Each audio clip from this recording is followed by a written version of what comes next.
Welcome back, everybody. We're here for another Dono Decklist League. As you see before you is not Cloud, something we talked about a little bit last week. We're doing another Dono League with some Jund Rograkh Storm. Excited to play this one. I hear a lot of horror stories about how scary this deck is and how afraid people are of it in paper and stuff like that. Give me 1 second. I'm making sure that I have everything ready to go off to the side. So shout out to Horses Are the New Cars on Discord for donating for this fine league. We'll get into what I know about the deck, but I'm gonna be flying a lot more blind than I was for the Lier League, because the Lier League I had a lot more experience watching the deck on the other side at least, and seeing when it goes off and stuff. This one, I've played against this deck once in my life, and that was pre-bans, so might get a little harder to navigate. Hey, Luna, thanks for the resub. This is not Cloud, in fact. I'm sure we'll play some more Cloud next week, but some bookkeeping up top. Shout out to everyone who is subscribed on the YouTube channel. You guys are great. We hit 1K last week, so we've began to monetize the YouTube account. Also, full disclosure on that front, I have no fucking clue how the ads and shit work. So if the ads are weird and bad, if there's YouTube's auto-generating a bunch of ads and makes the videos unwatchable, please let me know so I can be more informed going forward. This is a learning experience for me, so apologies if it reduces video quality for the YouTube fans out there. It's a bit outdated by now. This list is better. I mean, how much better could it possibly be? It's the same deck, right? This is oh, someone actually won a trial? Someone actually played this in online? I didn't know that was possible.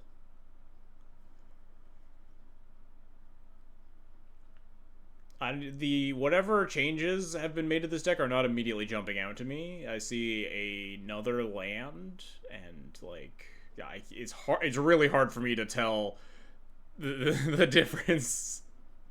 It doesn't have the creature. Oh, they cut the Witherbloom stuff? Sure. Okay. Well, we'll just play this. This is... They kind of suck. I mean... Are you the one who donated? Are you the same person that on Discord? I have no idea. If you are, we can make the change. You are. Okay. Shout out to you then, Blinky Mans. Alright, we'll make the changes then. God knows. Alright. Anyone with any ability to figure out what the hell got cut. I guess we can just re-import the whole list and do it that way. Can't wait to Jund him out. Oh yeah, this deck is built to Jund him out for sure. Alright. Let's just make a whole new deck. Let's import this new list. Although then I gotta re-import the... Oh god. It's gonna be a nightmare. I gotta re-import... I gotta change the name on... Or the deck on Stream Decker and Flixlot too. Jund Rog Storm 2. Duel Commander. If this import's wrong, we're just gonna default the other one. Nope, it imported perfectly. Nice. And now we export.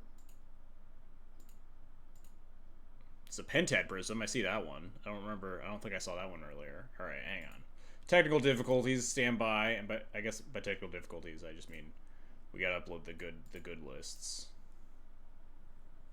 Pentad Prism Rock. I mean, yeah, it makes sense. I'm not a Storm player, so I'm not gonna be like, oh, we're clearly missing X, Y, and Z. Why aren't we playing these cards? The one question I am a little bit interested in. I swear to Christ, Stream Decker, why are we importing 96 cards? What cards didn't make the goddamn cut? I hate you so much, Stream Decker. I don't know why I still use Stream Decker, I'll be honest. Why are there 96 cards here?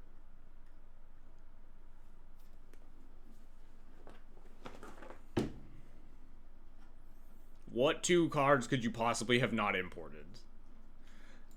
All right. While I figure this stuff out, why are we playing Ikra Shadik, the Usurper, rather than that 3-drop that the Reanimator player was playing the other day? Last week? It's, like, I understood when I asked one time, I was like, why don't we just play Grixis and, like, play Gitaxian Probe in, like, old Red Blackrock? And people are like, oh, in, like, the long games, you actually just cast, like, the Planeswalker and you do stuff. But, like, when are we ever casting this? Like, 5 mana, deal combat damage, you gain life. Ikra is a good drop against burn. Oh, it just very specifically, you can just, like, ritual into this and it's just unbeatable versus mono red. That's the tech.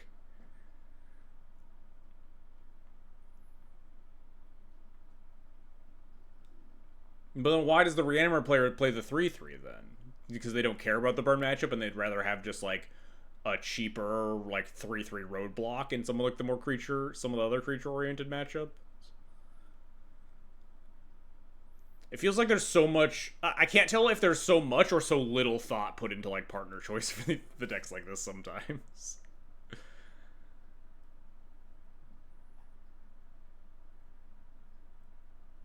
Yeah, Ikra's obviously not great, but like a 3/3 for 3 with no other text is also not going to be great, right?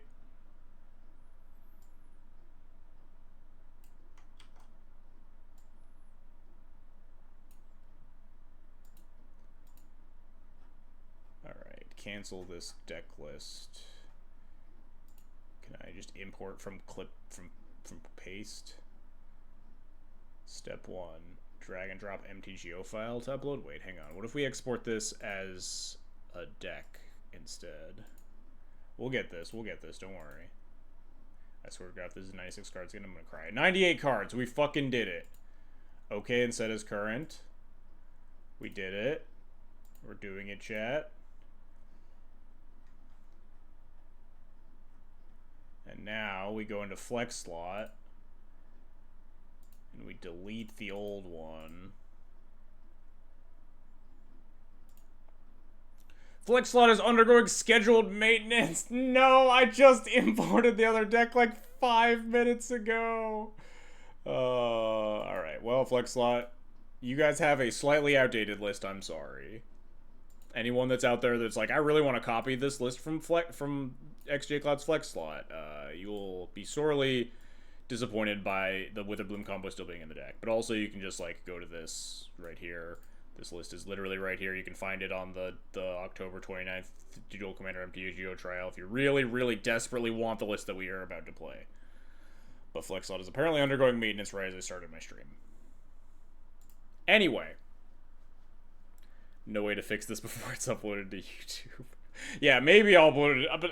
But usually I just end the stream and then go to bed. So I'll just never upload the deck list after this. There is a slightly different list that's already uploaded to Flex Slot because I managed to do that. Anyway, let's move past the deck list. We don't got time for this shit. We gotta play a whole league. Although at least a Storm deck will hopefully be fast. As far as I can tell, this is just like the easiest to understand Storm deck in the world, where your deck is entirely made of like interaction, a mixture of interaction, rituals, and like payoff cards that help you kill the opponent, and like engine pieces to actually like and tutors. So you have like Yogg, Will, Pier, I guess Besiege is a tutor, right? Not an actual. You have like bonus round. I don't actually know how many other like actual engine pieces there are, but like, and then you have the ability to tutor for them in like 100,000 different ways, right? Demonic Tutor, Diabolic Intent, Mausoleum Secrets, Demonic Council, Demonic Consultation, etc., etc. And then you kill them with like Elemental Eruption, Storm Scale Siren, or Tendrils of Agony, and that's literally the entire deck. Dark Petition. And everything else is like premium removal or interaction in like Thoughtseize and Unmask and Grief and Inquisition and Duress and stuff, or like some removal for kill spells. And then you have a bunch of like rituals to like get to the mana to have all the payoffs. Peer into the Abyss is probably the most often taken win line. That makes sense, yeah. It's probably the hardest to disrupt, right? Yogg Wills. There's a lot of graveyard hate going on in Duel Commander, so it can be a little bit more dangerous to go for a Yogg Will. And bonus round is bonus round, I guess. God help me if I need to combo off using a bonus round, because this just feels like it's going to be a nightmare to do the math for. But yeah, this is going to be a trip. So strap in. No idea how this is going to go. Probably have to refer back to our deck list a lot. We have many, many tutors. Bonus round is easy. You just need 6 mana, bonus round, and 1 tutor, and you won. So you bonus round, and then you get 2 tutors, and then 1 tutor gets like a ritual, and 1 tutor gets like the engine, and then you just go off from there. Gets like the Yogg Will or whatever. This format best of 1, no sideboard? No, this is like best of 3 with technically sideboards. You can change out your commander with anything that's keeps your deck legal inside your deck. Tutor and Culling of the week? Yeah, the best rituals. Presuming that you haven't like used your Rog for something else, right?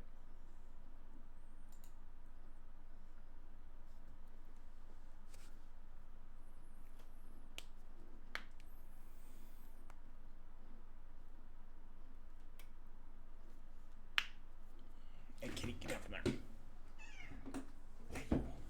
Quit complaining. So we could have like Burning Wish. No, there's no sideboards, but you're allowed to swap out specifically your commander with any other legal commander that's in your deck. Like if you're playing Felia, you can swap them out with Cloud in a post-board game. Alright, this deck does have notably 33 lands in it, which is like a lot far below the average number that I'm usually comfortable with. We're on the draw. We have a tutor. We have technically access to, on turn 2 we'll have 1, 2, 3, 4, 5, 6 mana with a Tainted Pact. My brain's already frying.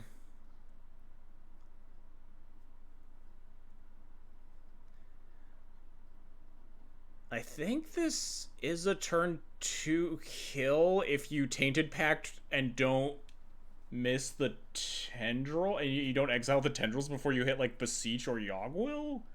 But I didn't actually count Storm, huh? 1, 2, 3. Maybe it's not enough Storm either. Command Zone is also different than the sideboard for purposes of wish cards. No idea how Moto handles it. Yeah, I guess, but there's no like format that has a Command Zone and a wish and a sideboard. So, I kind of want.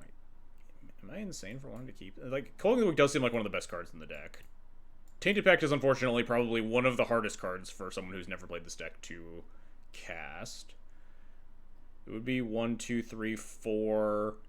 Yogg Will's 5, Rograkh 6, Mishra's Bauble 7, Culling is 8, Tainted Pact is 9. I think it is a kill if you don't Tainted Pact through your Tendrils of Agony to go find Yogg Will or Beseech. I think this is genuinely a turn 2 kill. But Tainted Pact RNG might decide differently, and then I have no fucking clue what you do. Just take the... Is it like 2 out of 3? Because you can hit Beseech or Yogg Will and kill here. Is there anything else that you can hit that... Specifically because Beseech and Yogg Will don't go down on, like, on the mana. You can't just, like, hit Demonic Tutor, because I don't think we have enough mana to pact into Demonic Tutor into Yogg Will. You could pact into Demonic Consultation into Yogg Will. It's a determined exit kill of your first draw's Tendrils. I mean, I guess... fuck it. Let's keep. Why not?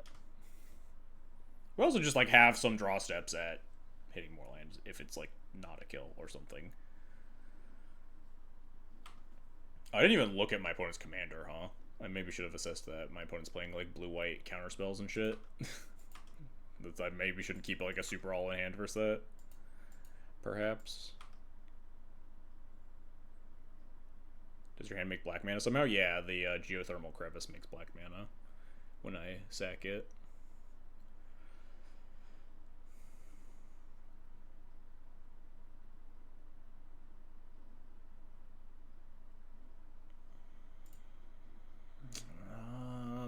if I sack the bauble to cantrip, it means that I lose the ability to hit Beseech for the Tainted Pact, because I will have sacked the Rograkh to the Culling the Weak, so I can't Beseech for the Yogg-Will.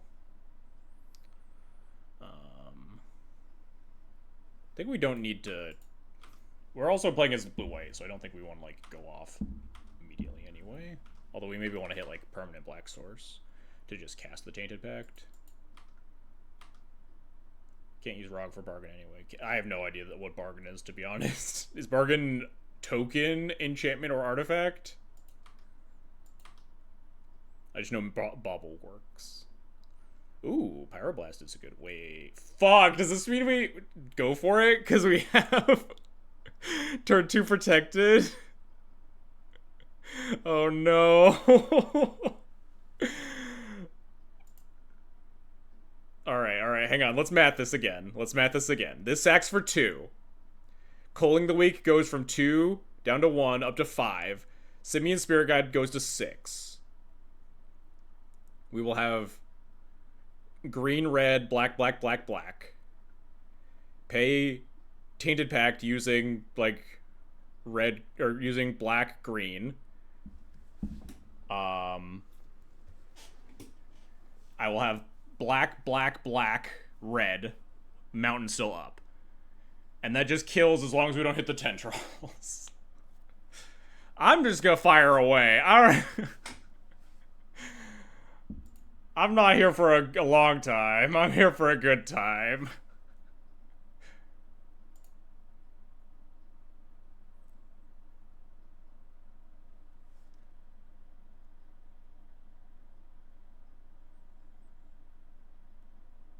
Can't imagine your equity goes up by not rolling the dice versus control. Yeah, control with 1 land up, especially.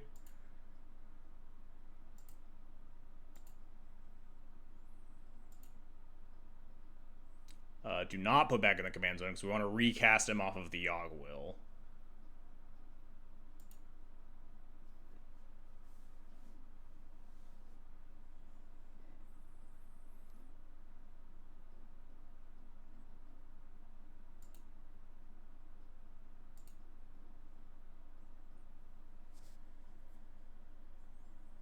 Do I wish to put Pier in my hand? Wait, where do the cards get shown?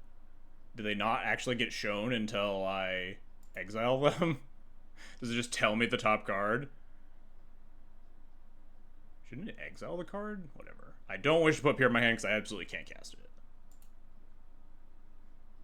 They get shown only after you exile. Seems kind of weird, but okay. No Command Tower, no Impulsive Pilfer, no Tinderwall, no Greedy Freebooter, no Crop Rotation, no Manamorphose, no Profane Tutor, no Badlands, no Necropotence, no Inquisition, no Therapy.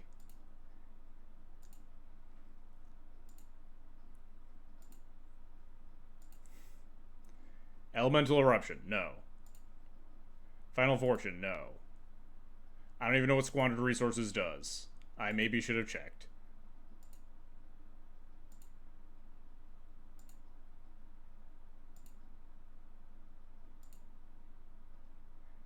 Dark Petition does not do it. Diabolical Intent does not do it. Besage Endures, no. Stormscale Scion does not do it again. We're actually 1 mana off of Stormscale Scioning.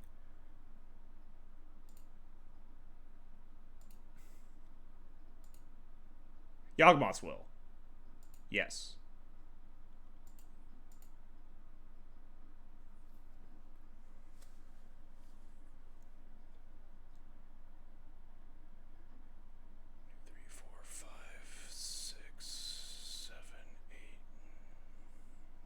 Should be fine, I think.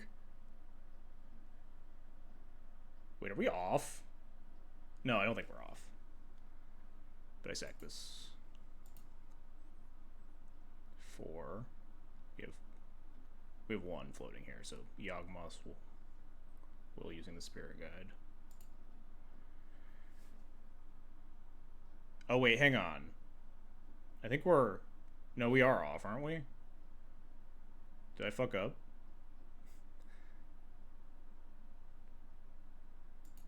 think I might have fucked this up, chat.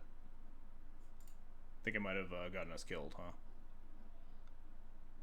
Because we can't Tainted Pact, and we're short 1 mana? This is exact, is it? I think we're 1 off. Yeah, we're only gonna have 4 mana. We're 2 off. No, we're 1 off, yeah.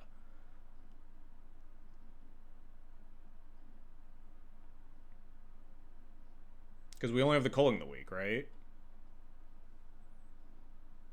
Oh yeah, not counting Storm, I'm counting mana. We may have beefed it, chat. Look, user error, it's fine.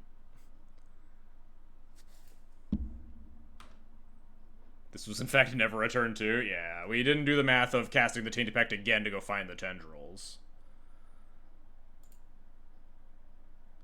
Is there anything we can do? Seems unlikely given everything we got going on. Because we only have 3 mana. If you had Beseech, it probably was.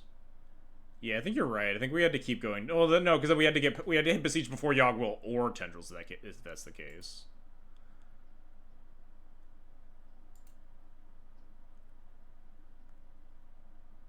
We can take it back for Necro. Necro got exiled. Yeah, I'm gonna Tainted Pact.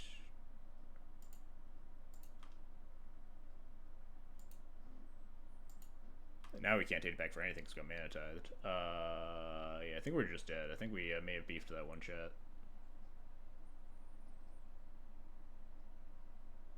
Definitely can't do anything on 2 mana. I'm looking at the deck list next to me. Alright. It's fine.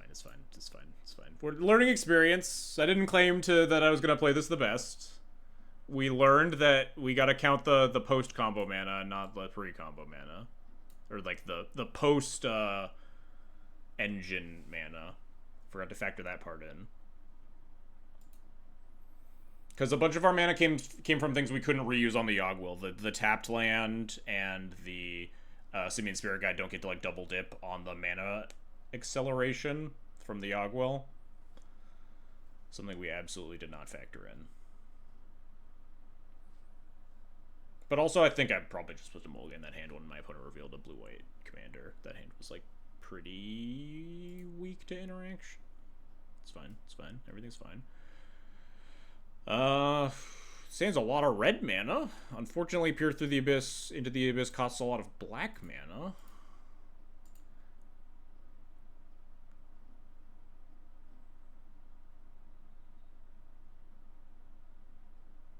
I mean, we have a lot of black mana too, I guess. We have, like, tap land. We have, like, Surveil. We have Drum for black. We have black. Rog.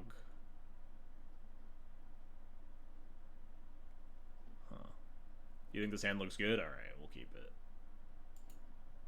I'm gonna play Peatbog first, and then probably Surveil land, in case we want to, like, Bowmaster a thing on turn 2.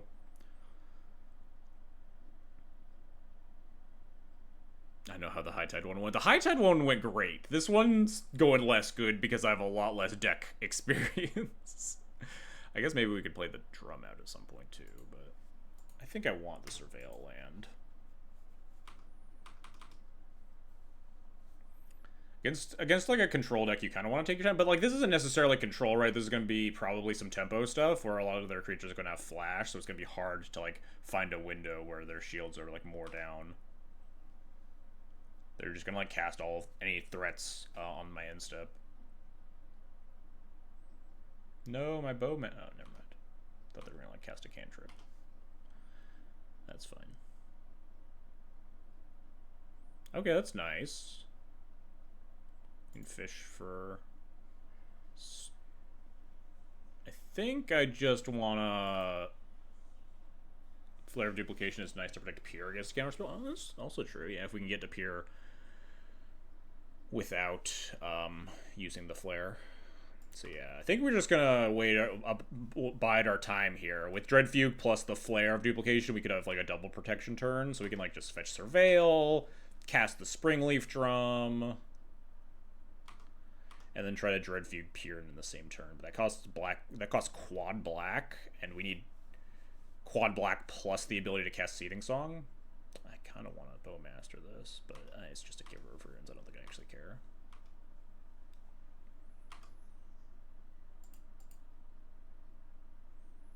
I think we just want to surveil and hit more like black sources or like black rituals or whatever. I kind of forgot we had Underground Mortuary too.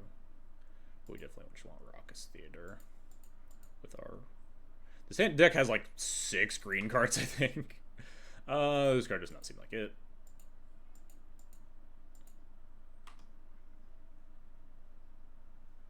Nice.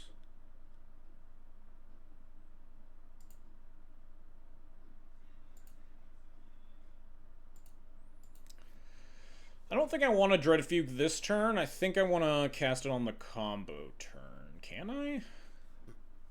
Next turn, we would have access to 1, 2, 3, 4, 5 mana, casting the Rograkh and tapping into the drum. With 5 mana, it would be just like red, quad black, Seething Song. No, we need more. So we have to spend a bunch of the black mana to cast the Seething Song that we can't peer. So we probably have still quite a while.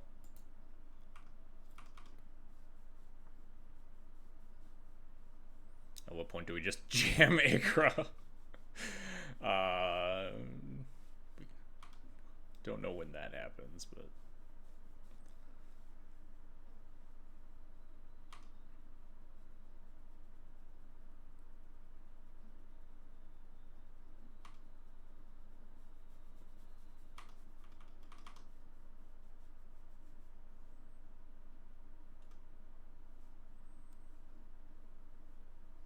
Probably just going to be pass turn and then flash in Errant. This lets you cast... Why no attacks this turn? I have 1 extra mana and playing around Oppo, but not playing around like Bowmaster last turn. Kind of weird.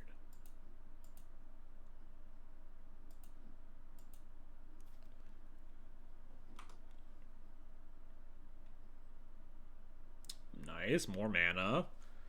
Alright, so 1, 2, 3, 4, 5, 6 mana. Down to 5 to Dreadfuge my opponent. Down to... I think we still can't Dreadfuge and go off in the same turn, notably. We could Surveil and try to, like, wait 1 more turn. But we could technically go off with, like, Flare back up here. Yeah, there's not a lot of pressure, not a lot of need to. I think we can just, like, fetch another Surveil, maybe try to hit another land drop here. And also, like, cast this Bowmaster.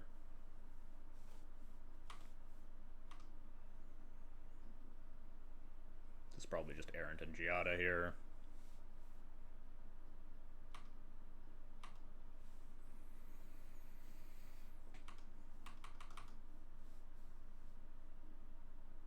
This does not let you cast instants, it's just spells with flash and flying.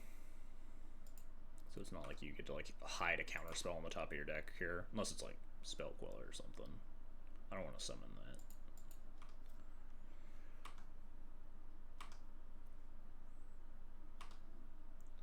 that. Alright.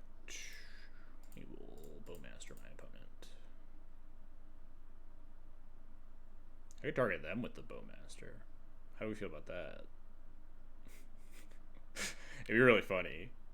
I think we would win, but like it also like plays into removal spell on the Bowmaster, so it's, well, we'll Dreadfuge first anyway, but I also don't want to stack 40 Bowmaster triggers. That's good for me. That seems really nice for me. I wonder if I want to cast him again. I don't think we're Pete bogging twice. I think we're just shooting our shot. I guess it depends a little bit. If we're not guaranteed to go off this turn.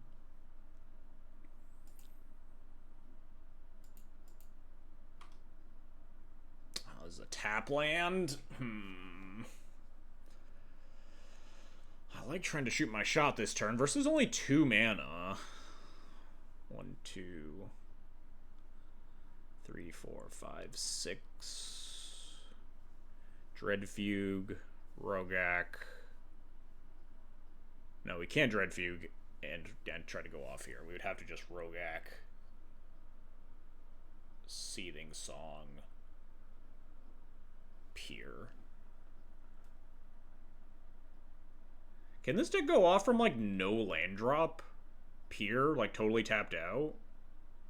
Like, you don't have zeros, dude. I guess you have, like, Spirit Guides. It can, and most often does. Alright, that's good to know. We also could hit, like, land drop if we were to do that.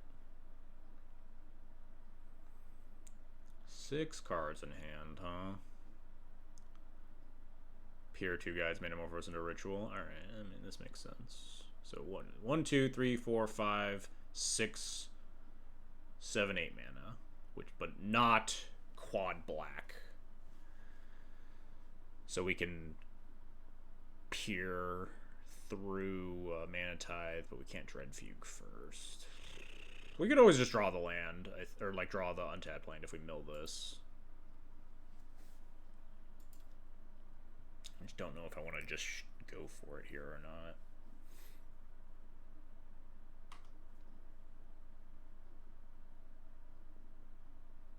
Alright, that's pretty good. Now we're double protected.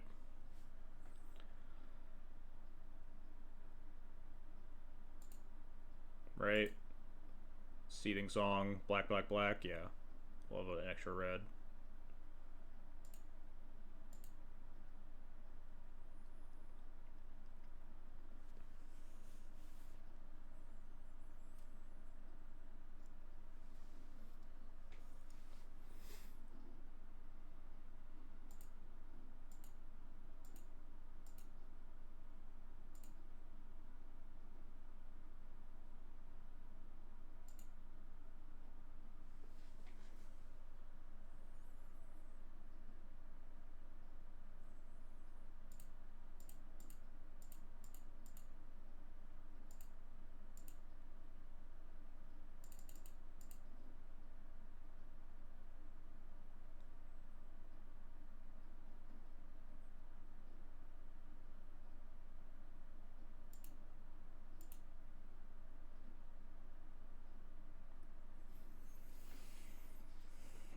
I will elect to target myself. This is statistically likely to be a win, right? It's not like guaranteed. Misdirection. That's pretty funny. So I just need to Pyroblast this and flare the next thing. I can't flare this, right? I mean, I guess I could flare and then copy my peer, but then they also get to draw after that all resolves. Oh no, I could misdirect this, the misdirect to target my misdirect, right? That's how that card works or something.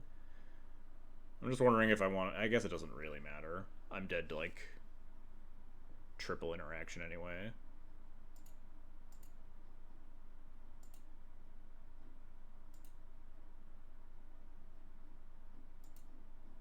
You misdirect the misdirection. I guess this is better than if my opponent has like removal, but this we've created a stack already, so I can like then use the flare again to like copy my peer or something.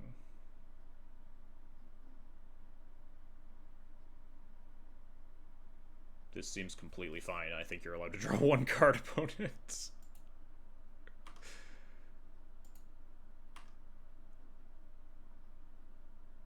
I'll allow it.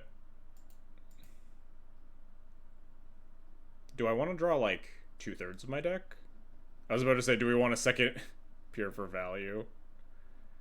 Having the 1 red floating would reduce the fizzle chance. That's maybe true. Do we want to draw 2/3 or 3/4 of our deck instead? Yeah, I didn't think about that, the Flare vs. Pyro, but I think we can just copy our peer now, and I think that's probably better. 75% of our deck.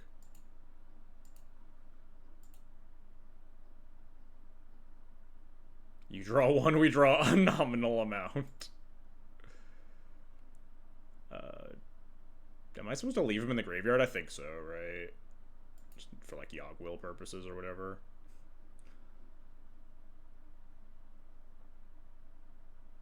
I guess we lose to like a Force of Negation that they just decided not to cast for some reason. Right, because then they counter this, and the flare doesn't target anything, and we cry a lot. Whatever. It's fine. I think I should have flared the misdirection. Yeah, that's fine.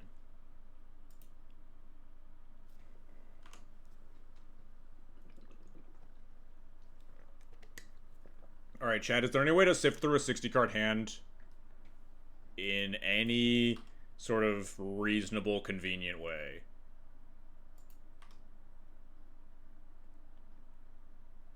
No? Alright, that's what I thought. Look for spirit guides first. I'm just gonna start casting shit. I'm gonna grief them too.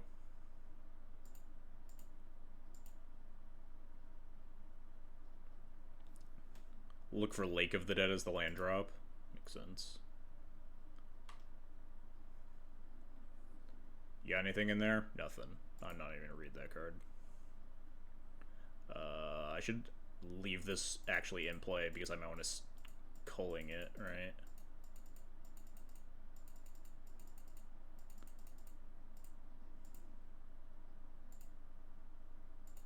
Oh, there's my lake. Oh no, it's a sorcery. That doesn't work.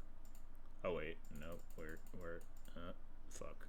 Did I not draw the culling?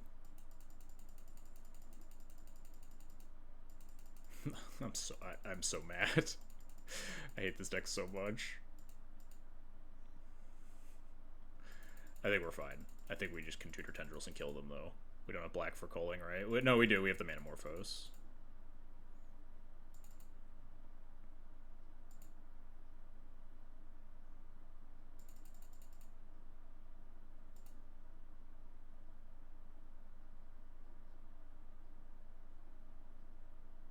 Somewhere.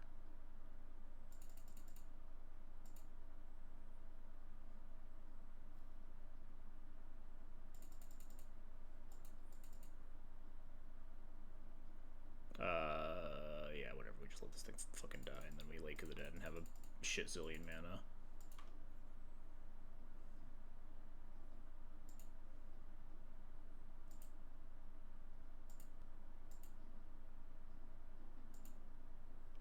So you must have misread it our massive hand. Yeah. How could you possibly have fucking messed that up? You absolute buffoon. Is it just Demonic Tutor? Alright, cool. Tendrils of Agony.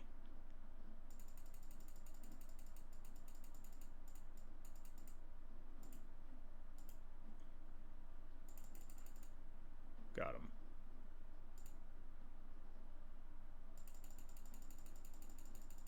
We figured it out. We found the line. Yay, we did it. All right. Learned a little bit of a lesson in sequencing there of, like, make sure that your hand, look for the plunge or whatever first. But also learned the lesson of, like, you're more likely to be able to go off if you have the extra mana, obviously, because if we, like, miss on both Spirit Guides and the... Oh, this version doesn't have the,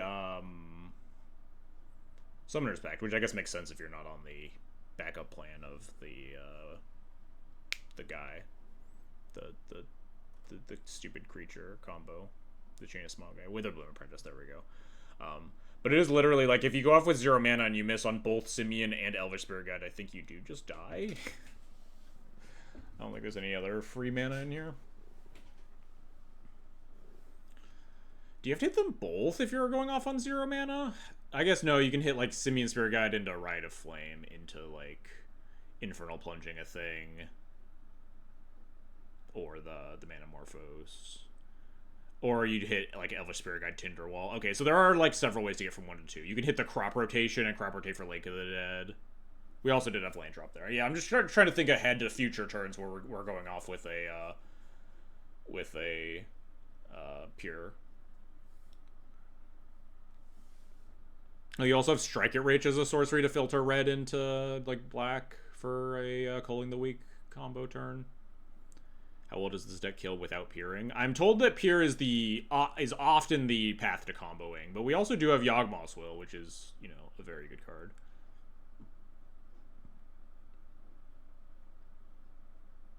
There is also Pentad Prism to filter if we just, like, have a bunch of red, if we draw, like, Spirit Guide, Rite of Flame, Desperate, Pyretic, or whatever. Man of Wars and Pentad both filter.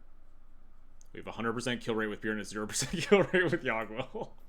True. That was 100% deck issue and not player issue as well.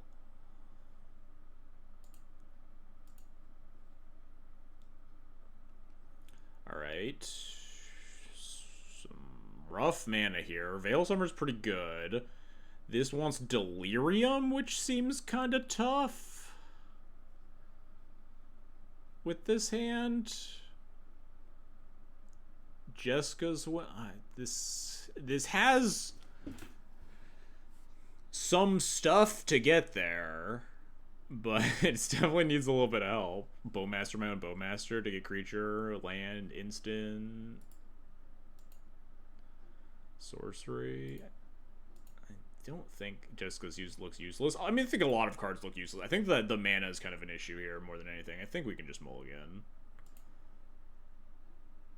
Alright, well, this hand seems pretty bad. Oh, no, yeah, this is game 3. Remember, we lost game 1 in a really close one that was not our fault at all. Well, we're going to 5, which isn't the best place to be. Alright, well, we have this, which seems really good.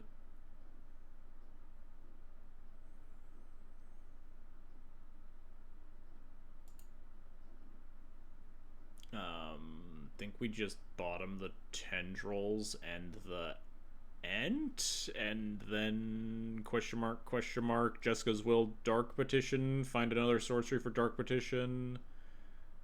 Also have no interaction, it'll be fine.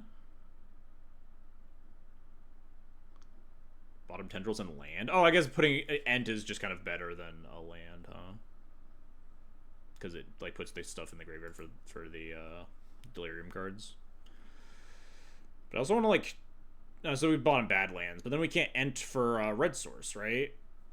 We can't ent for a tap land. I guess we'd bought a Mortuary and just cycle ent on turn 1, get Mortuary on turn 2. Seems kind of a roundabout way of doing things.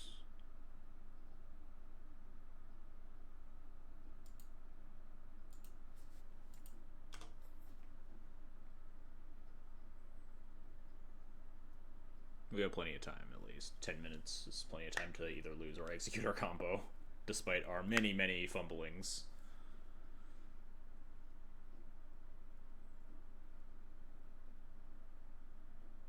Alright, sure.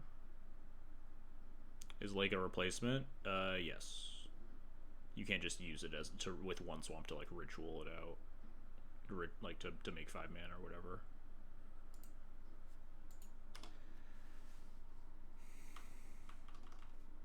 Is Jessica's Will this turn? Yeah, it was before they started adopting the until the end of your next turn text. Which means it's not going to be very good for hitting our, like, for finding stuff. Alright, yeah, I don't give a shit about that.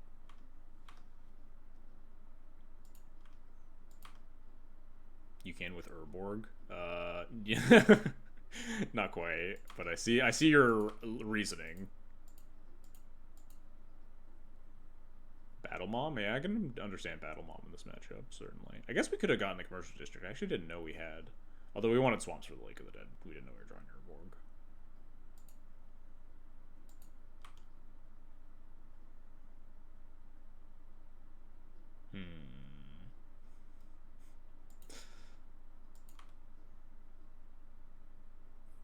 I mean, it casts Final Fortune, but I don't think it's good. We are getting beat up here. My opponent has, like, a pretty solid clock. Just tagging me for, like, 4 and then flashing into the thing.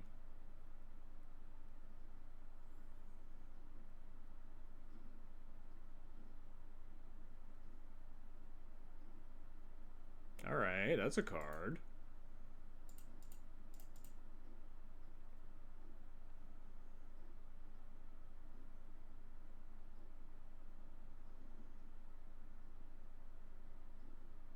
Get a counterspell out of their hand. Nice. We still have no instants or sorceries for the Dark Petition, but we can, like, Jessica's Will mana neutral into Final Fortune to set up the Dark Petition. A bit of a rough play, but If we must. Do we cast the bad commander card next turn for time? Oh, wait, Ikra? We try to block? Now I'm gonna try to ping this Motherfruits, I think. Do I play my Lake of the Dead out? Just like... No, because we have to sack either the... I guess we could just sack the Urborg, huh?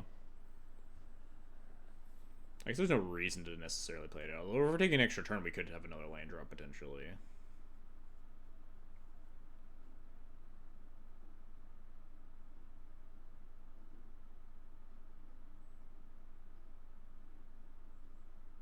We're gonna take so much damage here. I don't think that really matters that much, honestly.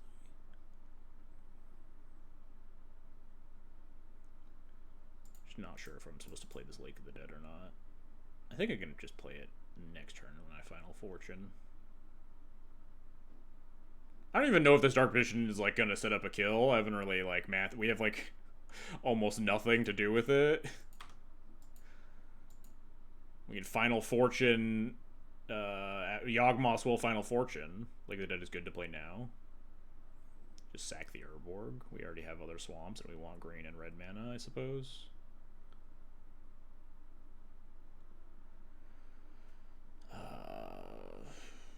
Well, this is an instant, huh? That really doesn't fucking do anything.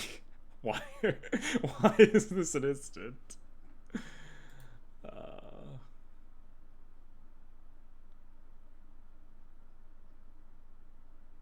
Funniest instant ever, indeed. Yeah, kind of. And also, like, obviously not an instant with the Voice of Victory in play. I suppose if we're getting Yawgwill, then we definitely want to be playing our lands, because we'll might end up playing a land from the graveyard or whatever.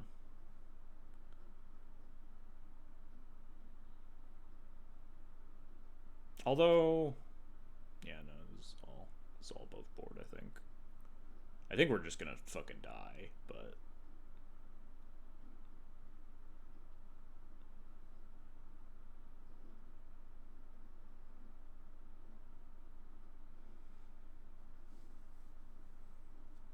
The longer I wait, the worse my Jessica's Will into Final Fortune plan gets.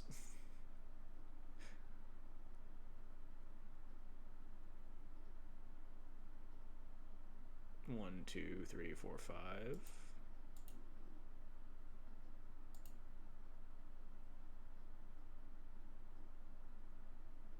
Speaking of Final Fortune, AP called the mayoral race for Zohar. Nice. Alright, I guess we just Jessica's Will into Final Fortune and attempt to go off next turn, question mark? With, against 5 mana, 3 cards in it. Maybe we top deck the discard spell, who knows?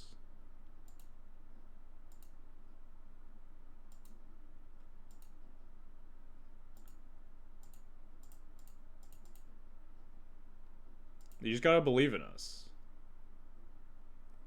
Top card, Thoughtseize.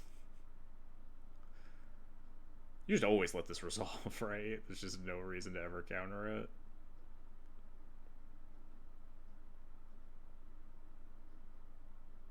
Well, I guess that's a reason to counter it, huh? Wait, this doesn't... Wait, 3, 4, 5... Oh, we're just dead, huh? Oh, we're not actually dead. This is just... one... We can cast Rograkh, block, take 6. Dead to pretty much anything, because it's going to draw them 3 cards. Oh, kind of getting owned by this smirking Spelljacker.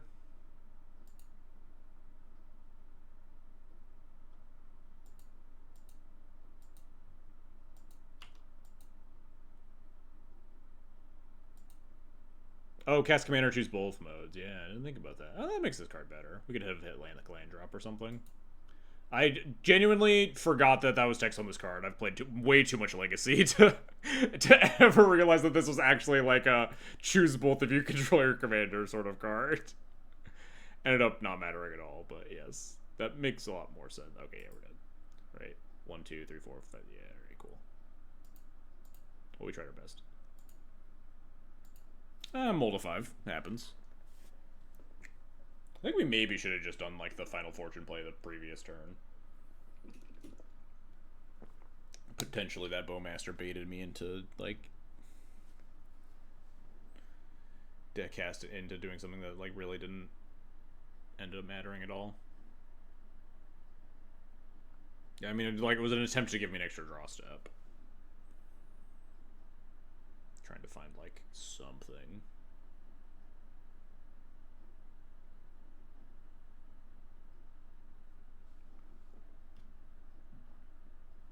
We gotta do the thing once. That's really all that matters. That's all we can really hope for.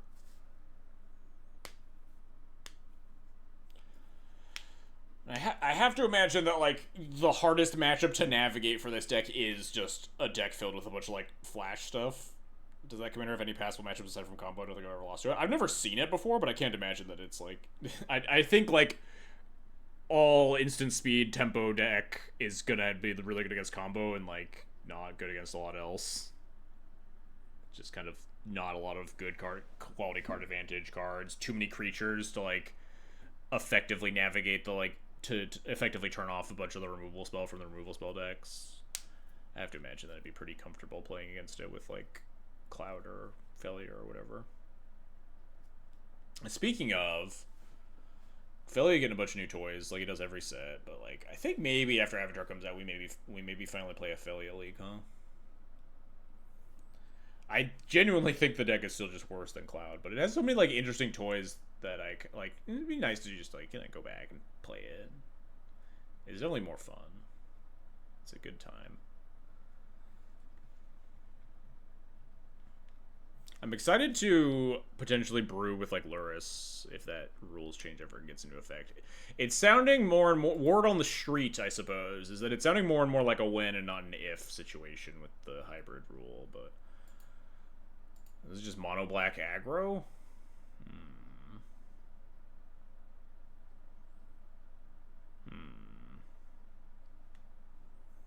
How the fuck am I supposed to operate this hand?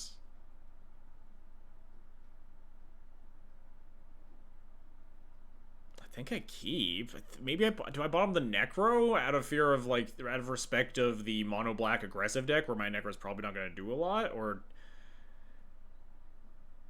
I guess I'm not bottoming anything, I'm keeping. Never mind. Oh, no, I'm pitching. That's what I'm thinking of. Pitching to the Grief. I've already changed my normal commander decks for the change, and no one has yelled at me yet. I mean, that's tracks. I imagine the reaction for, like, 90% of commander players would be like, yeah, alright, sure, whatever.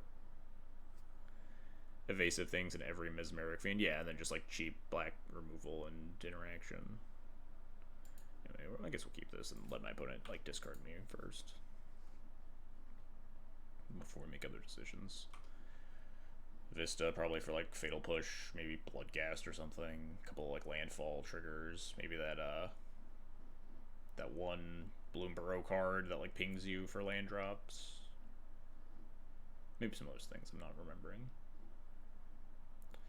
Am I getting grief scammed? Is my opponent about to cast a scam variant on me? Efficient card. Yeah, maybe not, like, aggro. Well, Carnophage is, like, not a playable Magic card. But, like, maybe some, like, the recursive 2/1s, I wouldn't be surprised to see them playing, right? Those, like, Gravecrawler-shaped cards.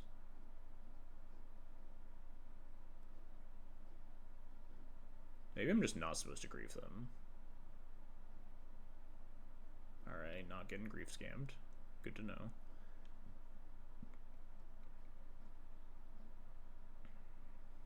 I kind of don't want to grief them because I kind of want to make sure that one of my tutors is going to happen. I don't have any guarantees that we'll get there. Do I want to sculpt? What am I looking? I don't know what I'm looking for. Bobble self angle? That's true. We bobble self and we could fetch. Or we could, like, mill. Yeah. Bobbling sooner rather than later, too. I guess, like, the Bowmasters. I dig that. I don't really think I care about land.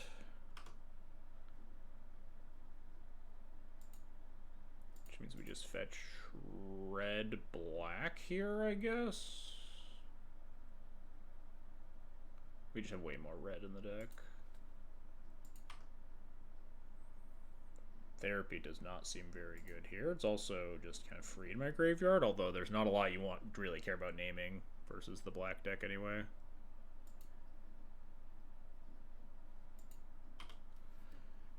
Hello, I've never played Duel Commander, but I saw your Go Live post, and I'm here to backseat. Thank you. I genuinely need the help. We're playing Storm, a deck that I've never played in any format, basically, and we're just really fumbling.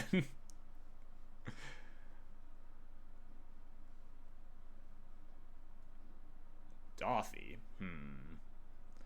That card seems like it could be tough to beat. I guess our plan now is to get to 7 mana and draw half our deck. You should use the tutor to get the card that wins the game. Yeah, exactly. That's what I was just thinking. We profane tutor for the I already forgot the name of the card. Peered into the Abyss. So we just want to suspend it now and then start playing like tap lands and shit. Play our Evan Stronghold.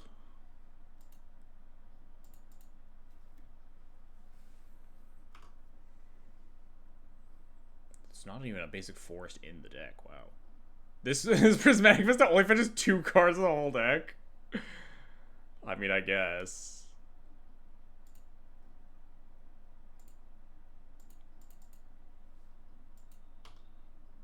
Wait, how does this work? Does Donathy Voidwalker... it maintains timing restrictions, right? My opponent doesn't get to, like, tutor after I tutor, right? I don't even know if they would have anything. Anyway. A revealed card zone. Only 2 cards peak deck building. People with brains much bigger than mine are certainly the masterminds behind this. They would have Bowmasters to get, but they can't ignore timing. Yeah, I guess they could also have, like, Oppo to get if I were to, like, cast another tutor. Alright.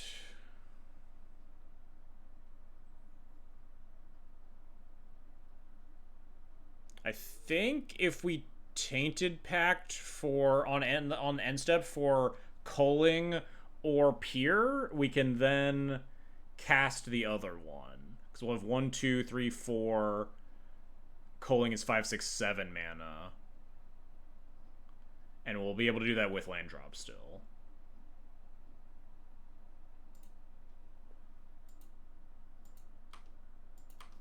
Hopefully we don't exile too much of this fucking Tainted Pact. I hate Tainted Pact, maybe the worst card in the history of Magic to resolve. Is there anyone that's worse, you think?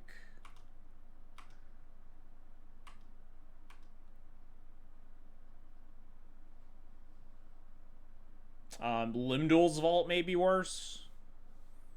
But at least it, like, looks faster for your card.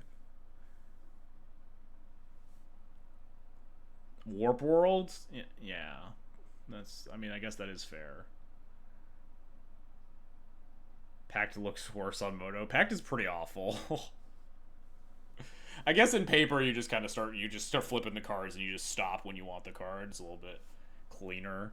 Guided Passage. I don't even know what Guided Passage is. I'll be perfectly honest.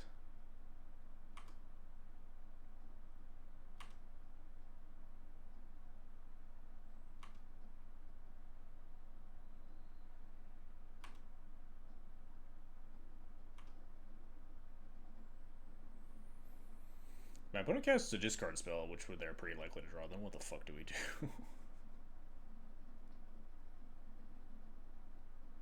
Okay, never mind. Let's just overload the Bell Mark. That's fine.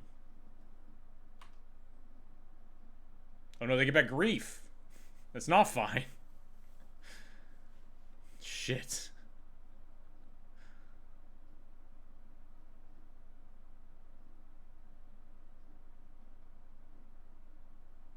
I don't think I can Tainted Pact for anything here.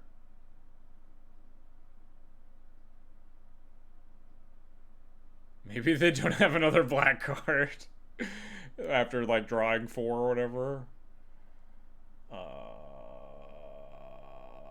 Is there any free kill spells that I can target this Dothy Voidwalker with? No? Unfortunate.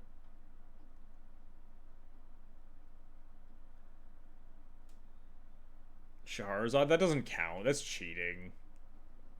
Be real. Wait, hang on. 1, 2, 3, 4. Wait. We can take the pack for Lake of the Dead, right? 1, 2, 3, 4. Lake of the Dead taps for another 4. As long as we hit Lake of the Dead before we hit Pier or our combo cards, I think this is good.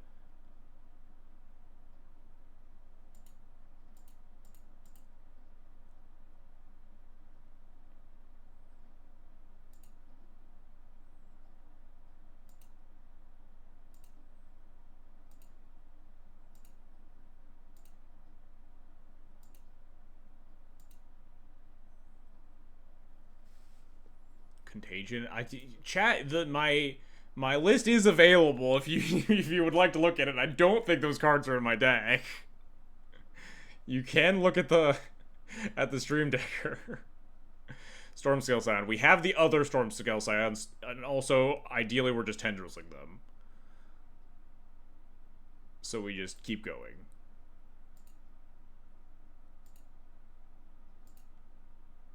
Demonic Consultation does not do it. I think it's literally just... No, there's the tendrils! So now we have to do this and then not hit our third storm card, right? The Molten Eruption or whatever it is.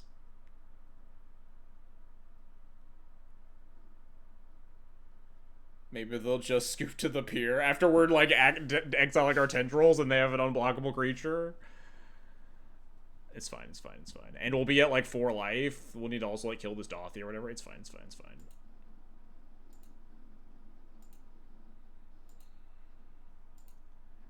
Statistically unlikely to not find the Lake of the Dead before we exile all of our win cons. Although we're also like drawing a lot less cards as we exile a bunch of them.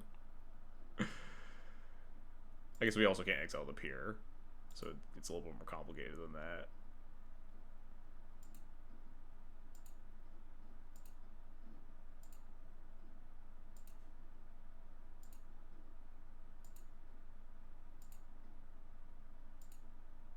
We're only gonna draw like 20 cards, then we're probably not gonna be able to go off.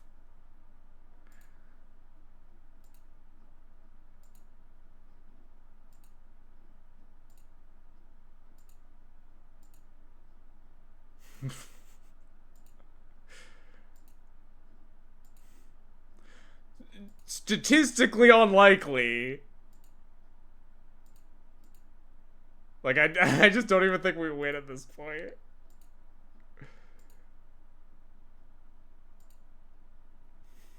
"26 cards left. We're like just draw 10. Slow mouse click ASMR. We have a Lake of the Dead. Wait, 1, 2, 3, 4, 5, 6. Okay, no, Phyrexian Tower didn't do it.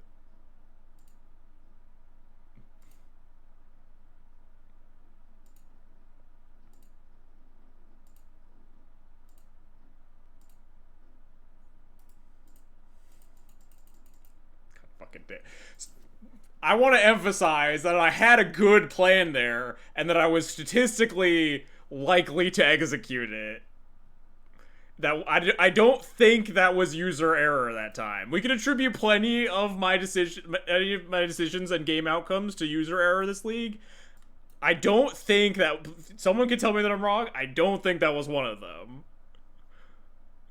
I think I made the correct choice and lost.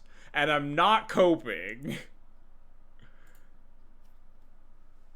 This is not cope.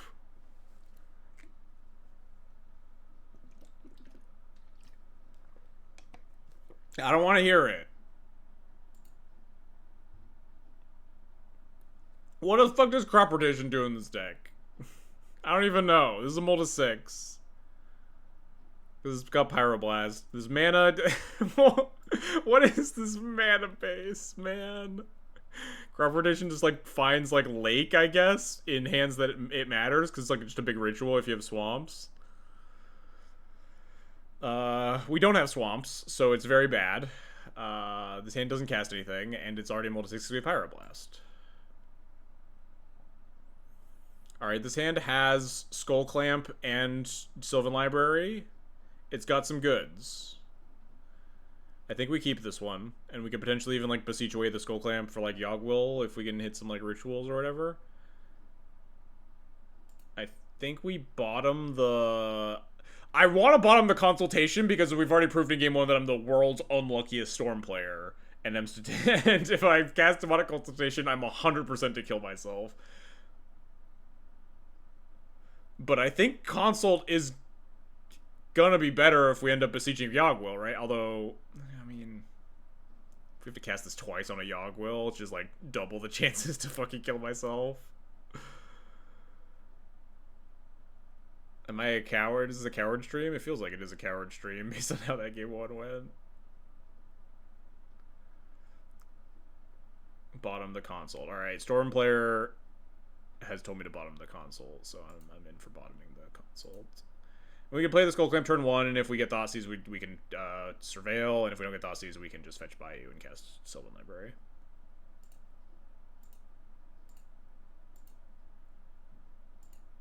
We can also, like, Clamp Rog, I guess, on turn 2 if we want. Seems pretty good.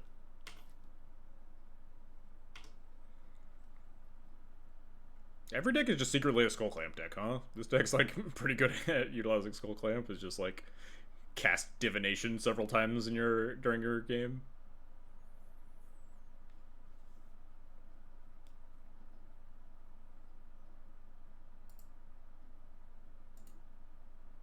Deal.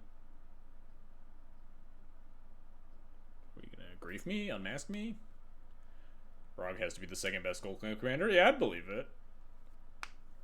It's like easily like draw 4 to draw 6, depending on like the matchup. We are getting griefed.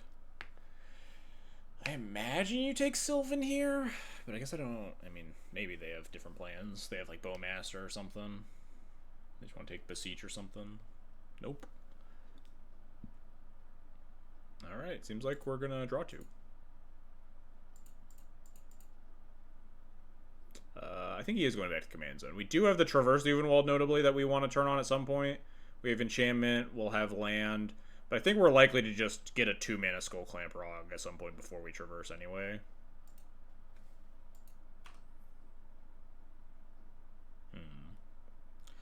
I hate you, I hate you, I hate you, I hate you, I hate you.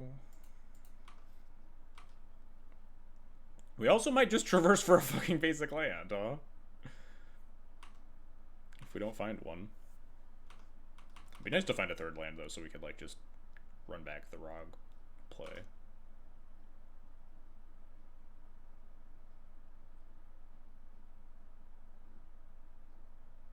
Deep Cavern Bat. Okay, yeah, I don't really give a shit, I guess.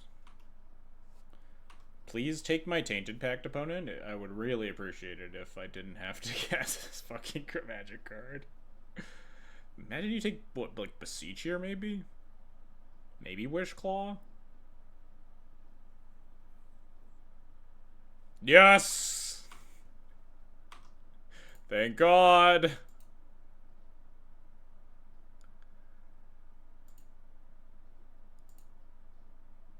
Do we have guys? Well, no, we just have literal Yawgmoth's Will. Well, that doesn't really help, huh?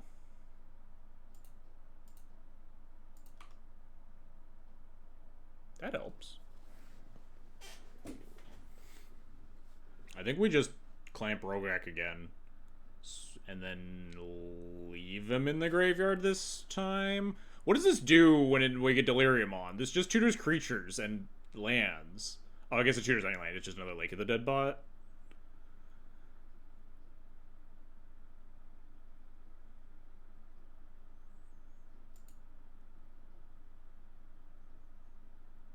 Like, oh, and Stormscale Scion. Oh, yeah, that makes sense, yeah. So it is a combo enabler in some sense.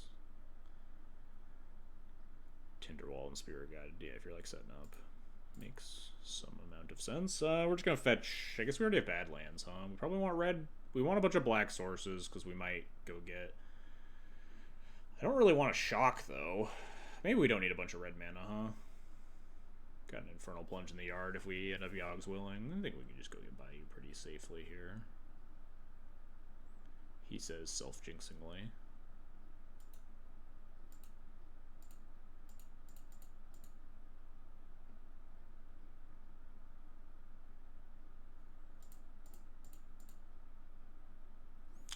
Alright, so this time we have land, sorcery, enchantment. So if I want to traverse next turn, I think I just leave him in the yard. I don't think we're casting him for 4 mana. So I think I leave him in the yard for delirium purposes. Alright, well. We got some stuff. Can we traverse for something? We could traverse for just a shitty thing to culling, right? We can traverse for one of... we have, like, 1-drops that die and make a treasure. God, what are they? What are any of them called?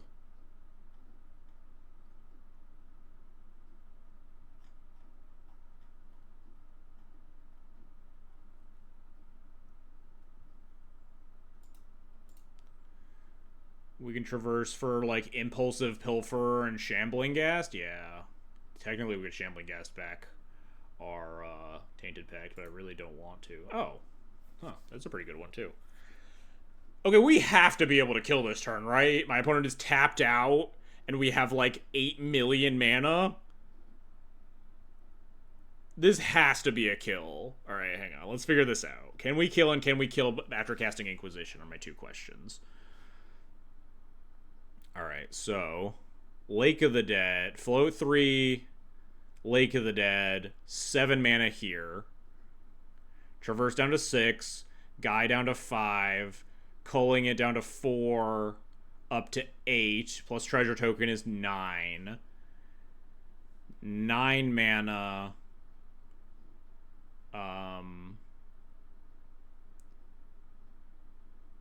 Beseech for Yogg-Will. Stacking Skull Clamp down to... we have 5 mana floating. That has to be enough. That's so much mana. We can, like, Rog, Infernal Plunge, cast the guy, cast the culling again. This has to be lethal.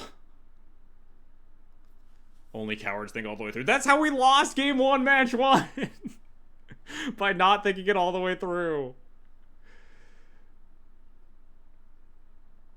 Inquisition... Traverse, okay, no, we didn't like the dead stuff. I'm pretty sure this is lethal. Alright. Float a green. Play lake. Sack.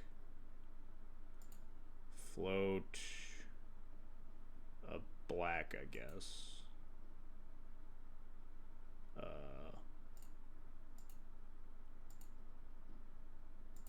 Inquisition you. Float green? That's too late. Oh, to cast Ulvenwald again? It'll be fine. I don't think we need to cast Ulvenwald again. This is probably lethal. I have the 1 green. I don't need to, like, recast Ulvenwald F from the Yawgmoth's Will, but I could for, like, more mana efficiency, right? Because I could just go get, like, a Spirit Guide or whatever for more storm count. But if this isn't lethal, I'm just going to cry a lot instead.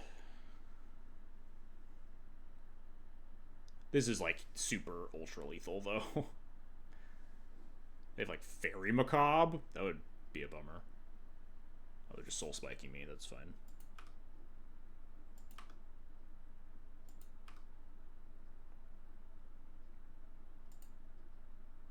Oh, and we have treasure token for another green mana, right? Oh, and we can just scry one and then shuffle our deck? Even better. No, just get the Shambling Ghast in case we want to, like, kill this thing for some reason.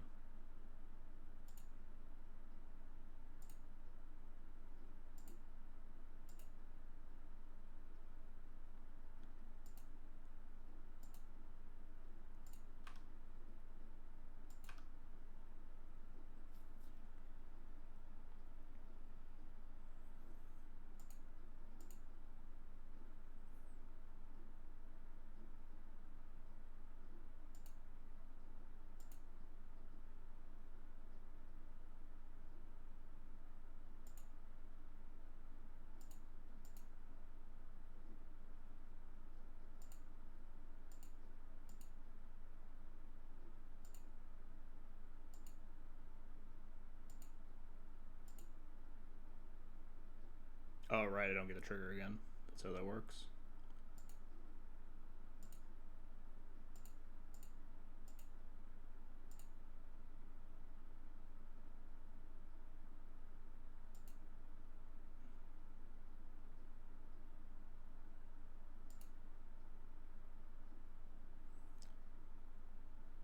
We're still super fine here, though. Is this my only sorcery now?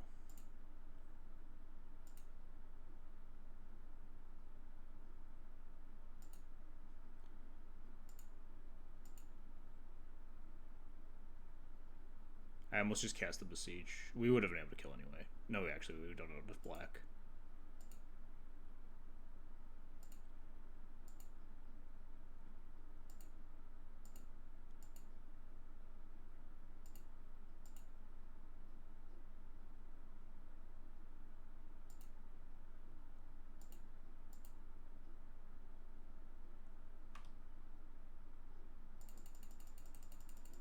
We did it! Ugh. The lines are so much harder to count. in Lier, it's so easy to go, this is probably good, and then you just have like 8 billion mana.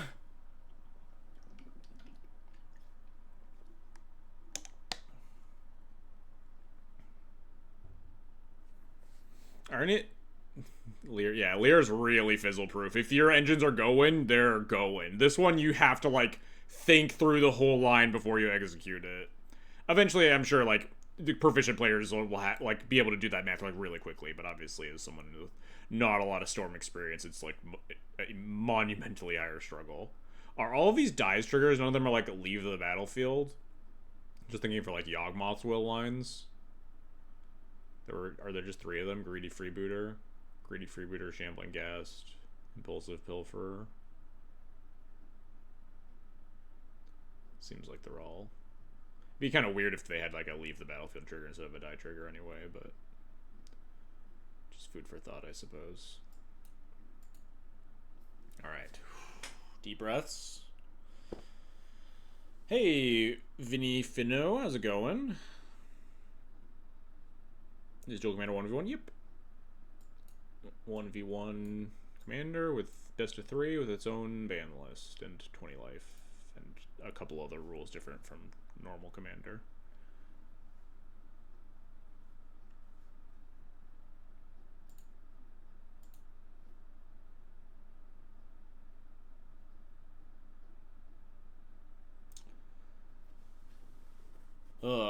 These games are straining my brain. That's why it's a duel. Yeah, you got it. Alright, another Mold of 6. Pretty nice Mold of 6, though. Cut down does not hit Gix, but it hits all like the little guy. Well, actually, is this a nice Mold of 6? We have a Final Fortune. It's nice in the fact that we have a Sylvan Library, but like, if we get Thoughtseized once, this hand is just completely unplayable garbage. As much as I hate the concept of like mulling to make your hand better versus Thoughtseize, I feel like this hand's kind of unplayable garbage in the face of one singular piece of disruption. I mean, we got like 2 surveil lands? We could, if their disruption is like another like bat, we can cut it down. Sylvan Library is like kind of nice, but they also are an aggro deck, so like we can't just, you know, go crazy on this. I think we can mull again. Yeah, Pyro's a 6. Final Fortune's kind of a 5. I'm sure there are plenty of good ways to utilize this card. My brain's really struggling to come up with them. This card does not seem like the most powerful option in the deck. No red source.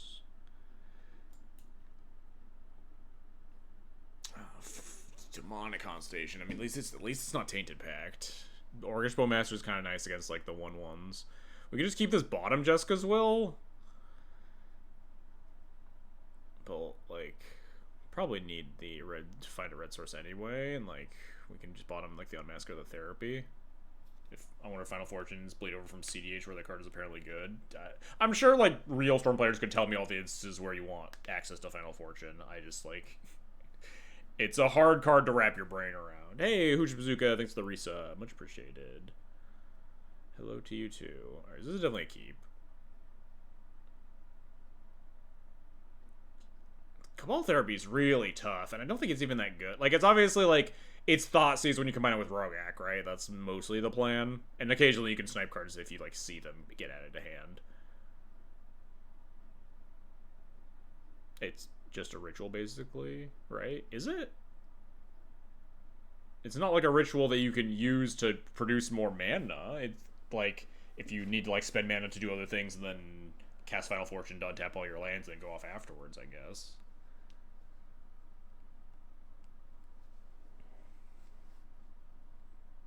Against control when they're mostly tapped out. Yeah, like if you have like multiple payoffs or something and you like shoot a shot, get countered, Final Fortune, and then shoot another shot or something. I guess.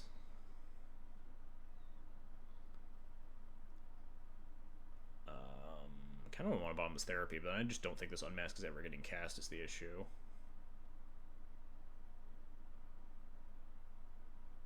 I guess the therapy's okay with just like the Bowmaster. You just fire it off on whatever. And then, yeah, maybe we with the Bowmaster or the Rograkh.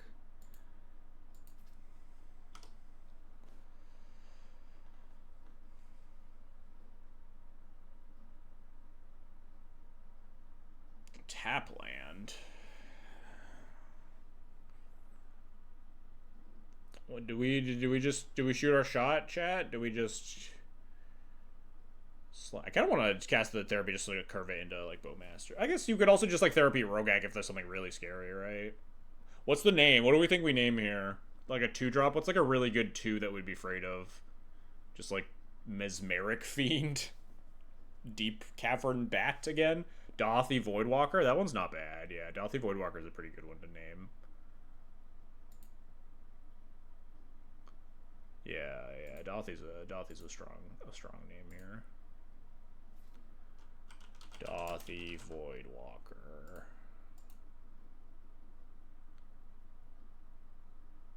Do I even take any of this shit? I think I just leave it.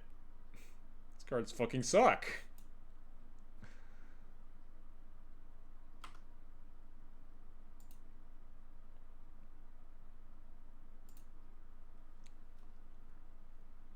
And the next turn I can just Bowmaster and sack the token and name Parallax Nexus, I guess. Although Necrodominance is also kind of scary, huh?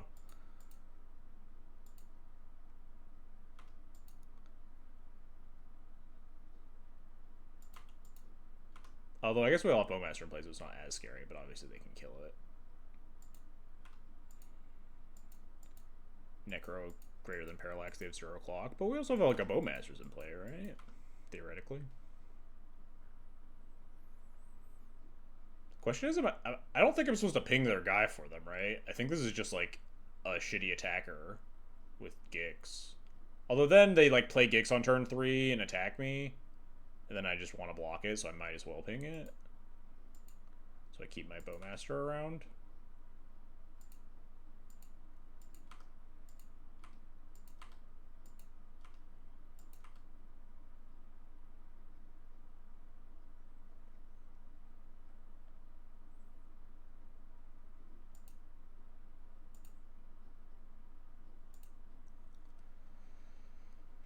Yeah, I feel like, I mean, Necrodominance is scary, but also if they just play Necrodominance to draw some cards, we can just Bowmaster them, and the Parallax Nexus is like more annoying if they Parallax Nexus, then like have Gix going and stuff. Maybe I'm like horribly misevaluating.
Probably, as much as I want to play the Ebon Stronghold, I think we need to start digging for a red source.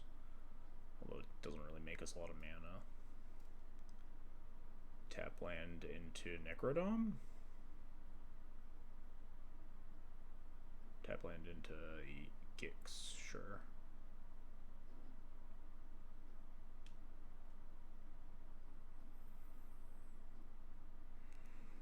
Is there a 1-drop in black that can kill this Gix? There's no, I can't even Fatal Push it. I don't have red mana oh, there's a Dismember. But we also exile so much of our deck just to Dismember this Gix. I think I just cast Rog in case they don't equip the Shadow Spear. And if they do, then I just, like, let this connect.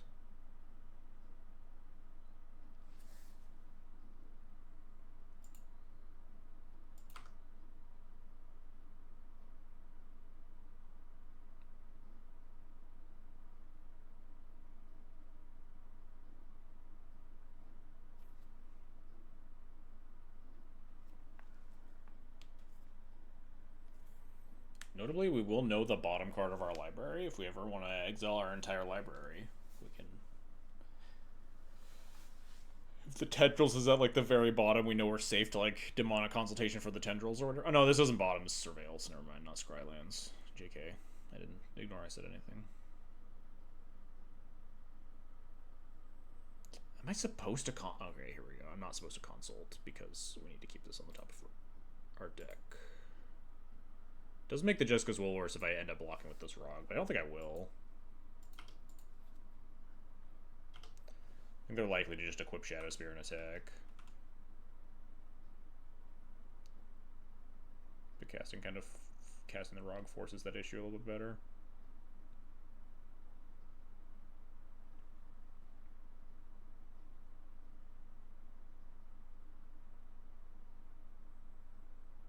Yep.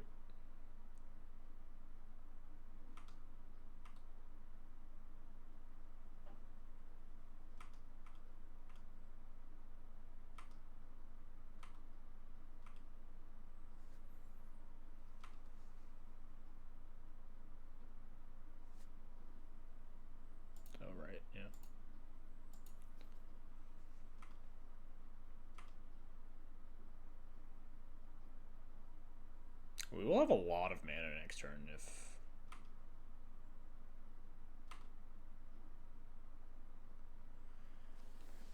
I mean, do I just, like, fucking send this Jessica's Will, make 4 red, and draw 3 cards and see what happens? Seems like we're kind of choked on things to do. If that is to come to pass. We could also just, like, Necro, draw up to 7, play the bad lands and try to... Or, like, maybe even play the Ebon Stronghold and try to, like, go off next turn. Necro's a pretty good Magic card. Although, like, the Jessica's Will starts to fall off more and more as they, like, play out their hand. Although we know they have, like, 2 lands and a Necro Dominance they don't really want to cast, so this card's always, like, likely going to be mana neutral.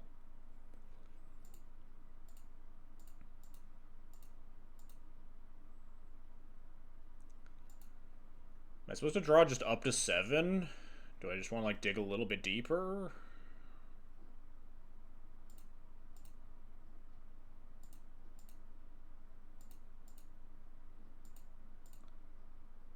I think I'm kind of just fine to just drop to 7. I don't want to go too low.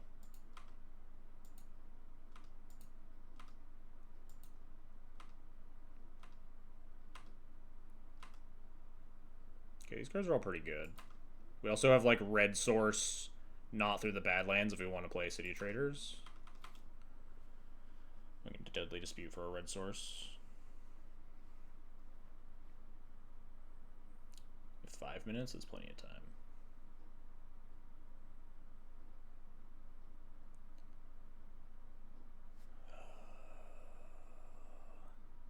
Okay, there's nothing. This is just another draw card. Sure. I didn't even notice when they played that Witch's Cottage.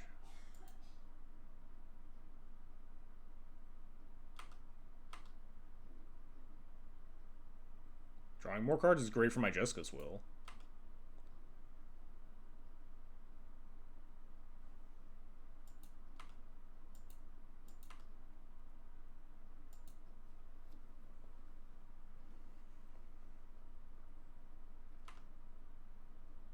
Notably, we stop drawing cards here until we, like, sack the Necro to, like, a Beseech or something.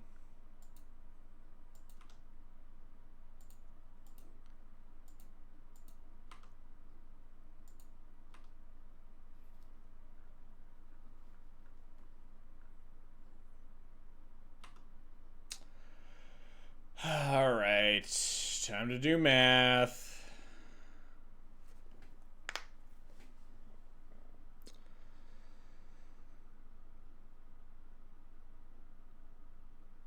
I should have blocked the Rograkh, makes him to sack it to this Deadly Dispute.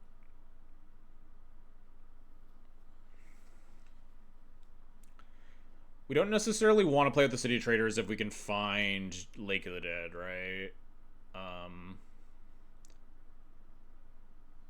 If we Deadly Dispute off Ebon's Stronghold into Demonic Consultation, we do need to, like, keep up enough, like, red mana, though, or enough black sources. So if we end up having to play this, it's nicer to, like, try to filter the colorless into, like, black instead. 1, 2. All right, we have 3.5 minutes. I should really go off. 1, 2, 3, 4, 5, 6, 7.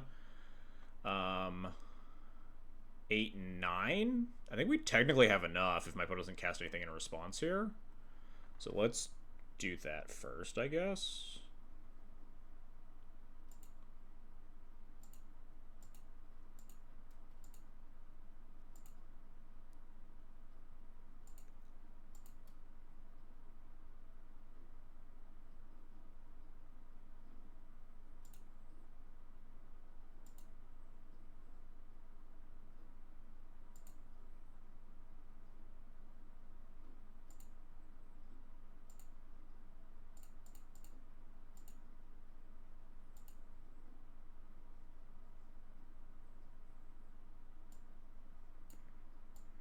Dark Petition and Stormscale Scion, huh? That should be pretty good.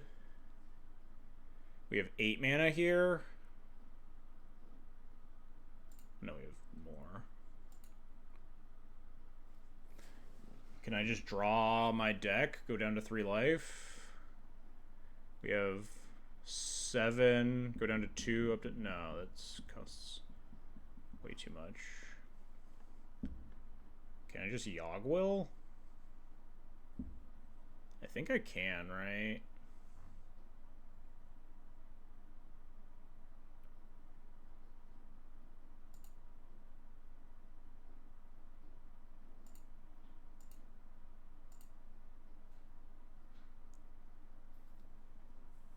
I've definitely not mathed it. I'm a little worried if I can actually Yogwill. We're gonna have 5, 6, 7 mana. Should be plenty.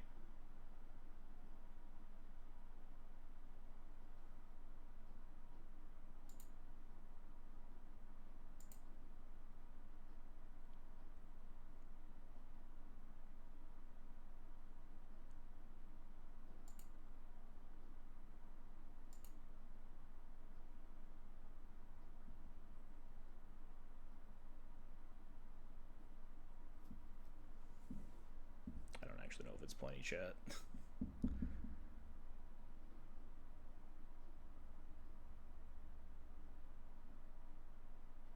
Hey, they died. We did it. All right, let's math this for the sake of figuring it all out. We have 4 mana here. We go to 5 mana Pyretic, 6, 7 Jessica's Will, and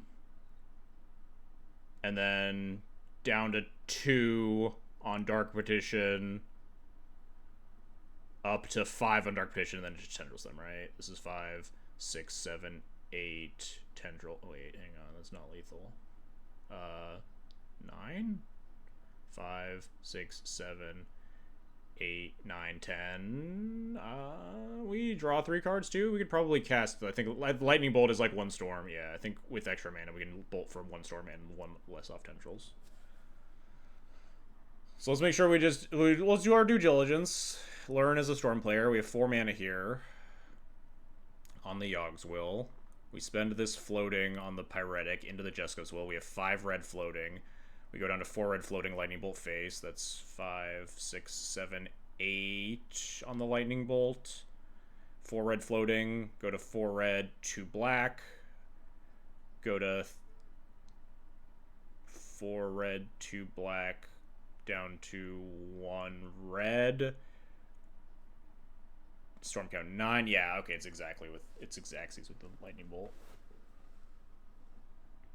Huh. Alright, we did it. Wow, I thought that was match 3. That was only match 2, huh? I'm running to the bathroom real quick. Be right back, chat. My brain.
And we're back. Let us get back into it. I flew a little close to the sun there with that game 3 combo. We're a little close on the mana and storm count needed.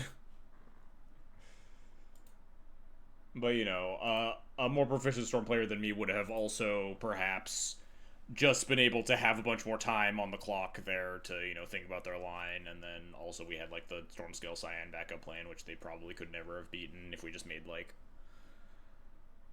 7 6/6s or whatever. 7, I don't know how this scales exactly. Girl boss, too close to the sun. I would say we just close enough to the sun, because we did win. It was not too close. It was very close.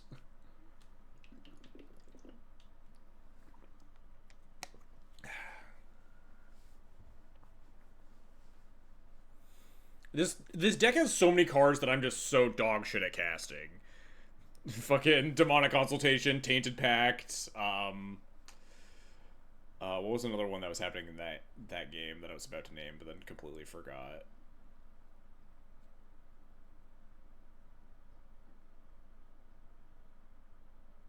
God, what did we have? Didn't we have, like, another stupid tutor that I can't fucking... Oh, Necropotence, not a tutor, but, like, a card that in my combo deck I really struggle to, like, feel the correct number of cards I'm supposed to draw.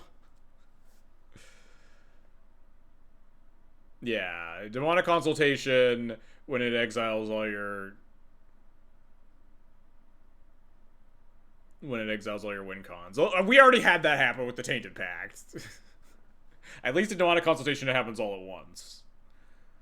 It's kind of a weird expression, isn't true? Like, Icarus could not have flown so high he caught fire. Dumbass ancient Greeks. Well, no, he didn't catch fire. The wax in his wings melted. Daedalus made the wings with like wax, and he was like, Icarus, don't fly too close to the sun or the wax on the wings will melt and you'll fall into the sea and die, right?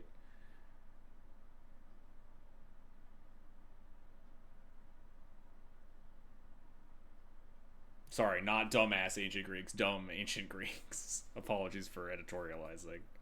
This doesn't make sense.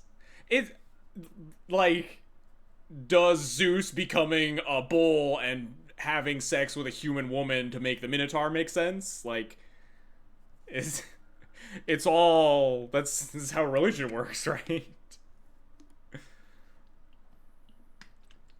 Yes, you can't make wings out of wax, but also yes, there isn't a god of thunder who turned into a bull and fucked a woman to make a half bull, half human baby. Why do you have wax on the wings in the first place? To like stick them together? I don't know. You need to like that's how you stick them to the body.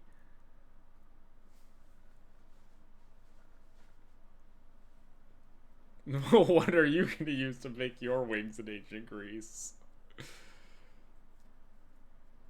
I don't remember the fable, but I'm pretty sure it distinctly talks about like does the wax like the wax is there to like keep the feathers on the wings, or does he use the wax to stick the wings onto the person? Like I don't know, and I don't recall the fable enough off the top of my head, but I feel like that's probably fairly explicitly mentioned about like the part that the wax comes in for.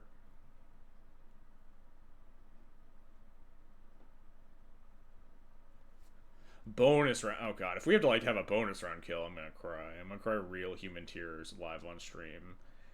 If I have to like, there's a line that's like, oh, just bonus round, double cast demonic consultation. It's over. I'd rather lose. I'll just concede.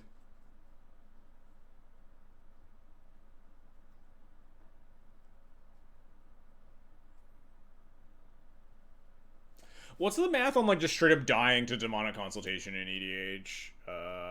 I feel like I did this before in when I like in Ketrabos, and it's like kind of concerningly high. Population size 98, successes in population 6, numbers of sample size. But no, successes 1, sample size 6. Number of successes in sample 1, calculate. 6% chance? I guess that makes sense, right? Because it's approximately a 100 card deck and you see 6 cards. 6% chance to instantly die is like not high, but it's not low.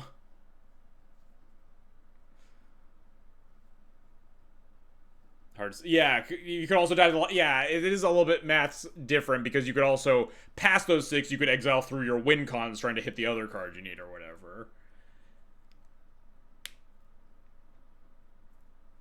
Enough to keep your heart beating. This deck's just for adrenaline junkies. You just love to like live on the edge.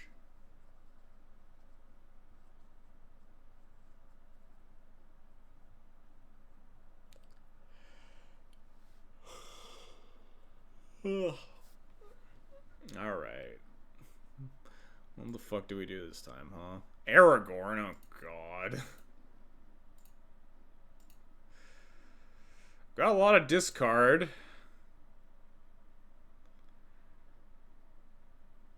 This hand seems like fairly tolerable.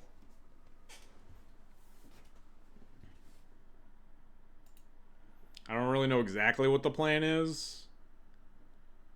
But, like, this hand does have, like, the inner workings of a plan down the road. I think we're gonna fetch,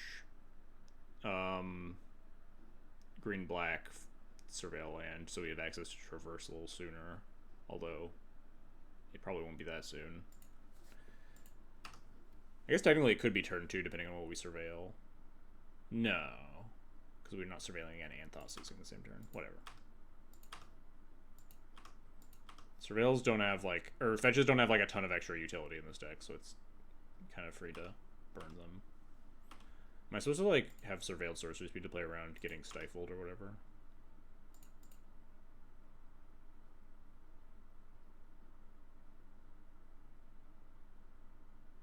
Wait, there's no green. Oh, this doesn't fetch green black surveil. I guess that's fine. We don't need the Thoughtseize the next turn. I should have played the Raucous Theater though, so I could like fire off one of these discard spells. It's fine. I don't think I need. I kind of want third discard. If this was the Raucous Theater looking at this, I probably would keep it, but I think we just want to like find things to turn on Delirium faster. Do I want a Thoughtseize? I don't think I necessarily need to. I want like instants and shit. I think I just mill this. Yeah, because milling this just draws me the card underneath it anyway. Now we just need like instant or creature or something.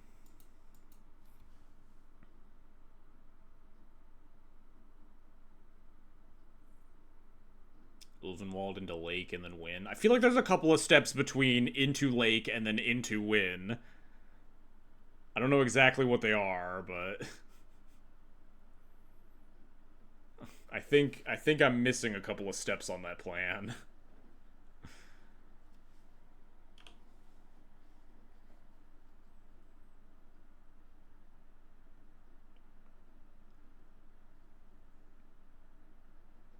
Oh, instant, and it's... Is this like a Stormscale Scion plan? Is this a Stormscale angle? We have red. We have like green, red. Plus... I think we want to like discard a couple of times here, or at least once, and then maybe try to navigate towards like a crop rotate for Lake. Although we need green... Oh no, we have green potentially. Okay. This might be like a Stormscale Scion angle here.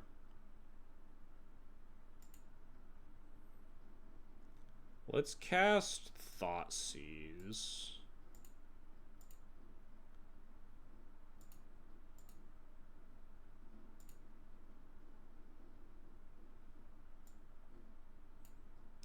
Wow, their hand is fucking dog shit. Can I can't do anything this turn, though, right?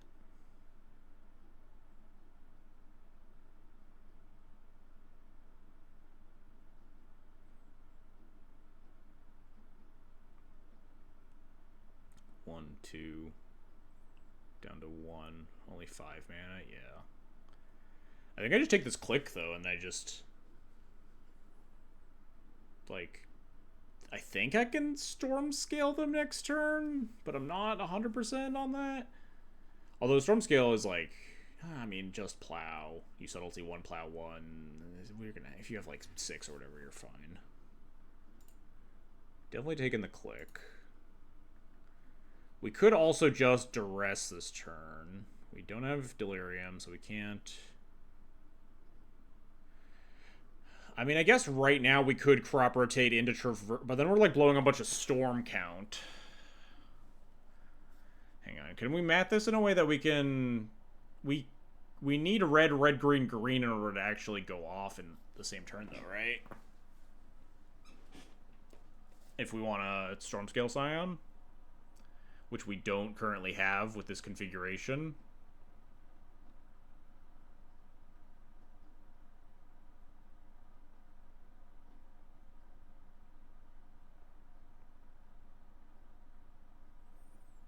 I guess Duressing doesn't really do anything to them anyway. So I think we just like pass and piece some stuff together for next turn. It's possible we just like crop rotate into Dark Petition next turn or something. I don't know. Feels like that sacks a lot of lands. Could we just crop rotate into Lake? Sack the... No, we're losing... Because we lose, like, both... We lose too many red sources. No, we only have to lose the Bayou. No, because we crop rotate the Bayou shit. Into the Lake, yeah. We'd have to, like, crop rotate the Crystal Vein or something. So, yeah, let's just pass, I think.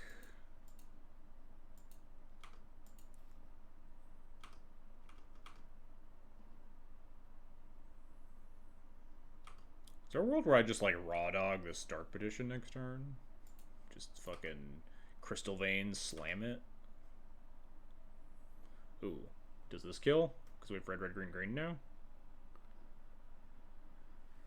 Crop rotate. Alright, so fetch for green source. Crop rotate into lake. Floating green.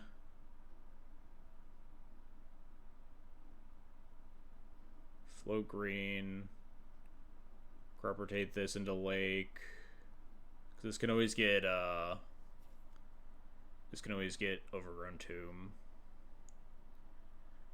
So this floats green, crop rotates into lake. Float a red sack. No, because we need red, red. Shit. God damn it. I'm trying to see if I can weave in duress, but so all right. We need these two for red, so we need these two. So overgrown tomb bayou. Fetch overgrown tomb, rotate it into lake, float green here, sack it. We have untapped Lake of the Dead. Green. That only makes 3 dragons then, right? Because then we have Lake of the Dead taps for 4, 5, 6. That's just... Oh, no. We could make storm count 1, 2, 3... 4. But 4 dragons doesn't necessarily beat the plow. I could just wait another turn, right? And then do it with duress backup because we have the crystal vein for +2. Yeah, I think it's safer to do it next turn.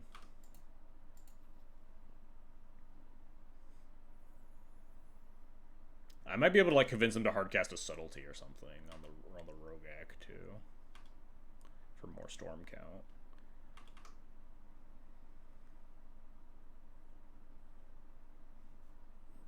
They have 1 unknown in hand because they drew the reflecting pool.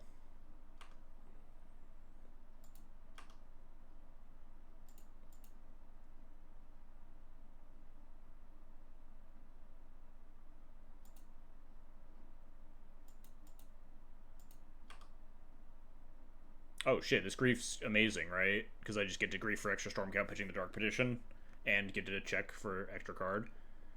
It's possible they hardcast Subtlety the grief, but then they're like tapped out and they don't have like blue card for force or whatever, and then we're fine.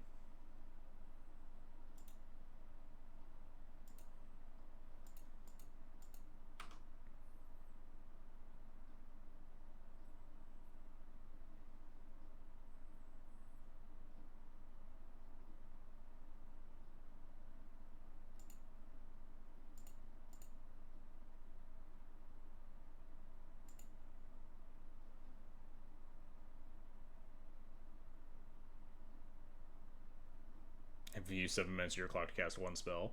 No. We've cast 2 spells.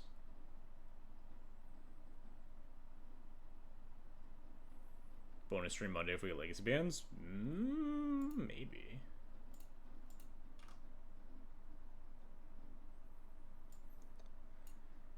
Snapcaster Mage doesn't do anything. I guess Snapcaster Mage counters, like, gets the plow. So I might as well take the Snapcaster Mage and then duress the plow, and then they can like subtlety 1 dragon, I guess. I guess if that's the case, I'd rather them... I don't think it matters. I think they just fucking die. Just want to minimize dragon. Or I want to minimize their ability to interact with dragons. If I take subtlety and then I duress the plow, then they have snap, and the subtlety can't block a dragon. That's probably a little bit better.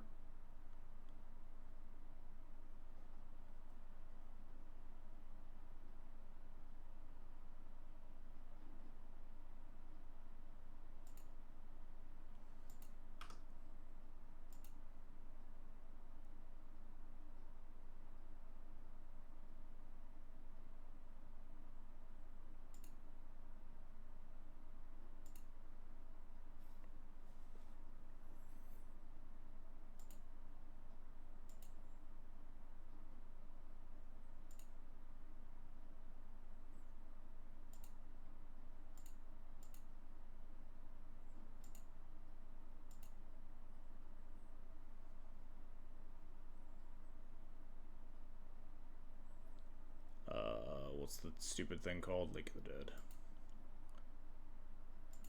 I even floated my mana properly.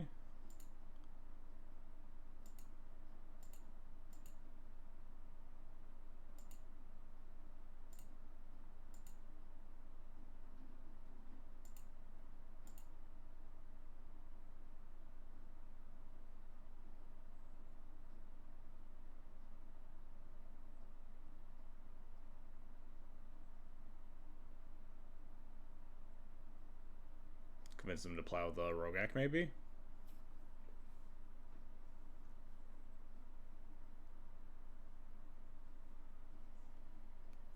Nice.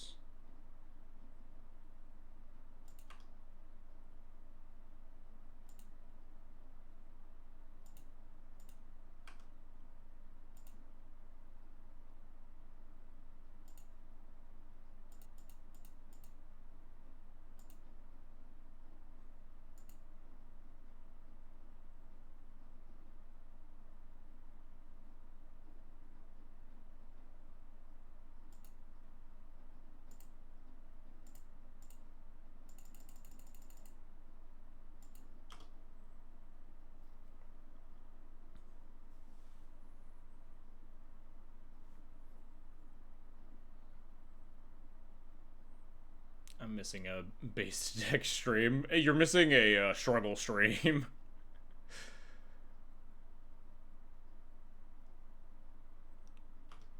They didn't even snap plow. Just try to top deck some Supreme Verdict or something. Hell yeah, we did it. It took a third of our clock, but we managed. We had to, like, try to calculate lethal on 3 separate turns. Can we kill them? Math, math, math, math, math, no. Next turn. Can we kill them? Math, math, math, math, math, no. Next turn. Alright, we did it. It ain't... It's not the cleanest, but we're getting there. I feel like they kept a really dog shit hand, though. Like, if your opponent reveals this, and you keep your hand of, like... they kept it on, like, just the click, maybe? Like Subtlety's not gonna do it. They just had, like, a bunch of removal spells. Big battle turns and late game cloud are still harder to navigate. Yeah, it's definitely just, like, it comes with experience, right? The more you play the Storm deck, the more innately the lines and, like, the math come up to you. The more you play a deck like Cloud, the better you start getting at, like, being able to rapidly assess combat math. It's just, like, I'm one type of player, and I'm sure and Storm players are just completely the other type.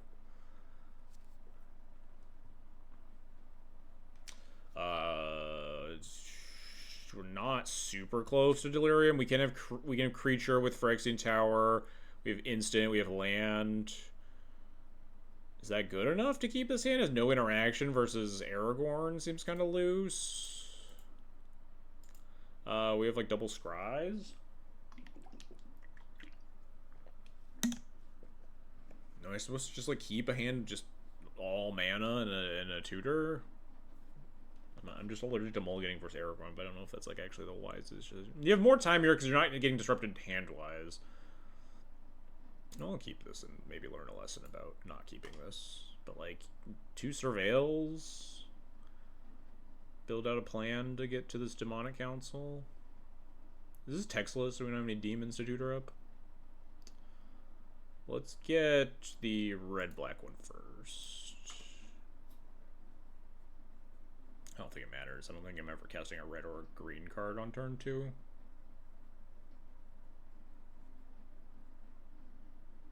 Again, am I supposed to be playing around like Stifle? Just proactively fetching?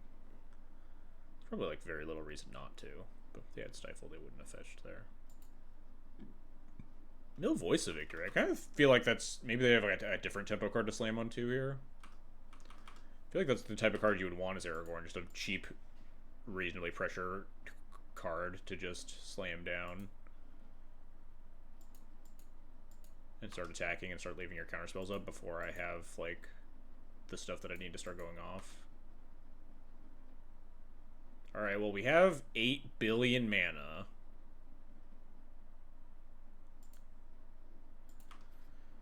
We unfortunately only have access to 3 types right now to like... I assume we have enough to... Maybe assuming is a poor choice, but pretty confident we have enough mana to peer. Yeah, they have the tempo card already. That's why they didn't need the voice. They have the thing that pressures us and lets them hold up counters.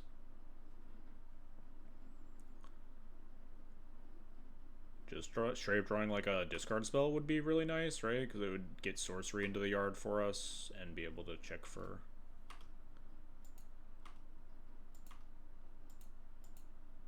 Notably, I do have to be mindful of if I'm using Rograkh as my creature, I need the tower in play, but I also need the Lake of the Dead in play during my go-off turn, so I should probably play the tower next turn.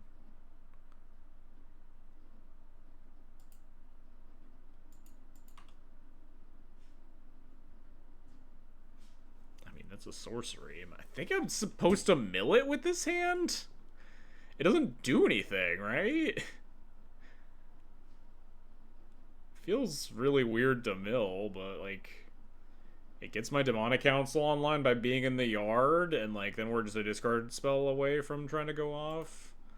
Feels, like, kind of nuts to mill it. I'm gonna mill it, though. It gives plan B.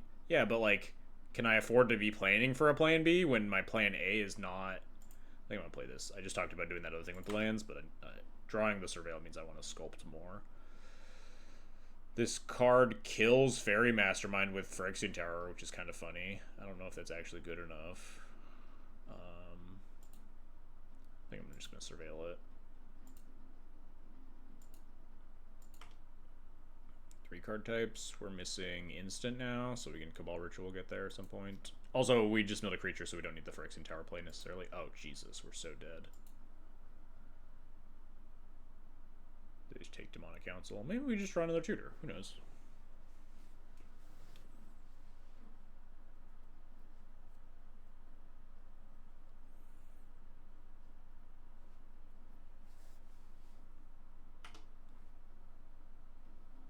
Oh, I guess I shouldn't F6, because we can technically Cabal Ritual into Oppo here. Or, I guess, probably Spirit Guide into Oppo is better. If my opponent were to, like, fetch instead of slamming Aragorn knowing my hand is terrible. I think we're just gonna have a swift exit to a game 3, though.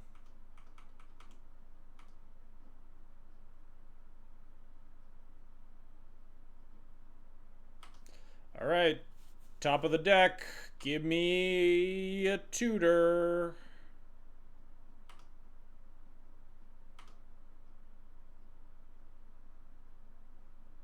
That's not very good. Actively horrible, I might say. I think we're just almost guaranteed dead now. Unless they have, like, literal nothing in their hand. Of the 5 cards in their hand and the 2 more that they're going to see minimum. They just have no counters or interaction of any kind. I'm ready to get them. Certainly they won't have a removal spell. I'm not allowed to block.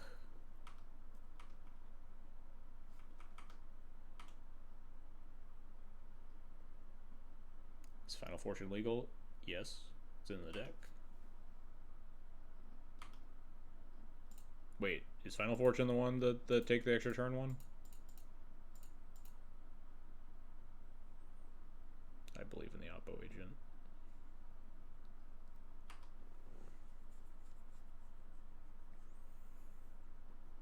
Yeah, we were kind of talking shit about it because it didn't seem very useful ever, but... Alright, Ted. Yeah, if I could click the concede game button. Any chance you just go for Necro and Final Fortune and hope for the best? I guess Final Fortune is an instant, huh? We were making fun of why it's an instant, too.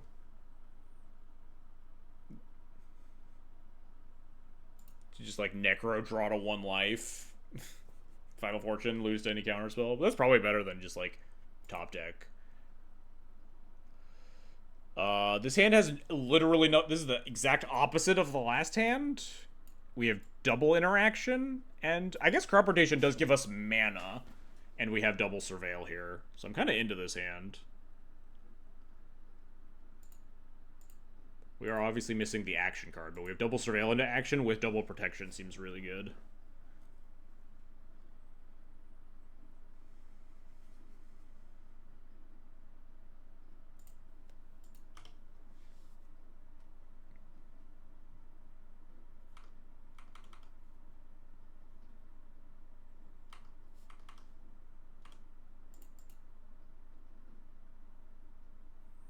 This one wants commercial. No, we actually want to. We want.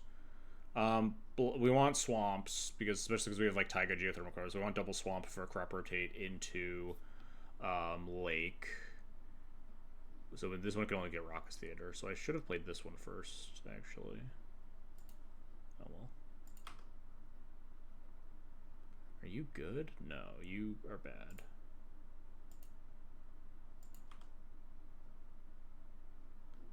Traverse. That's potentially an action piece. It's a little bit of a tough one. We have instant creature. But yeah, I think I'd rather have Veil up here than Pyroblast, although I imagine neither is gonna matter. Maybe not. Maybe I'd rather have Pyroblast for like some weird sorcery speed 2-drop here. Veil's better against counters. But I'd rather cycle the Veil when I can, because obviously it cycles. Lets me dig for important, like, more action cards.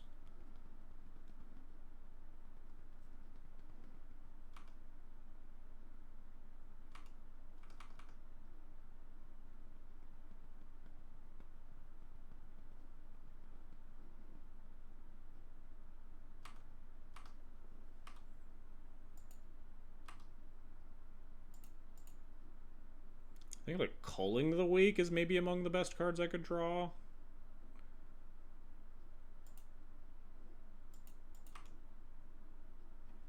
Rite of Flame is a sorcery. It does get me to traverse. Does keeping Rite of Flame give me like a reasonable storm count on like a turn 4 kill? I would have 1, 2, 3, 4, 5 mana.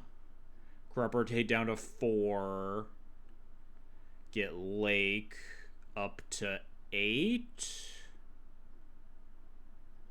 And we would have green, green, red, red for crop rotate traverse. Or even green, green. Wait, no, then we wouldn't have Pyroblast up? No, we would, because we have like Rite of Flame. We have like 8, 9. And that's like 1, 2, 3, 4, 5 dragons or something. I think I top this.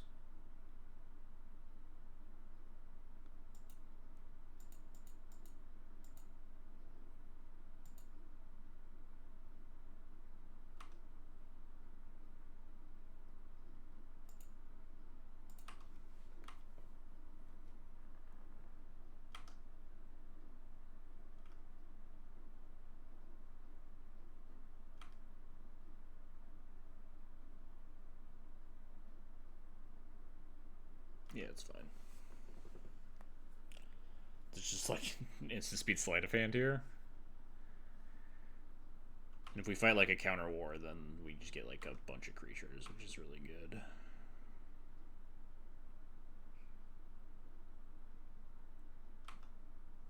Oh man, I did all the math, and then I just have to do all the math again. I hate this deck.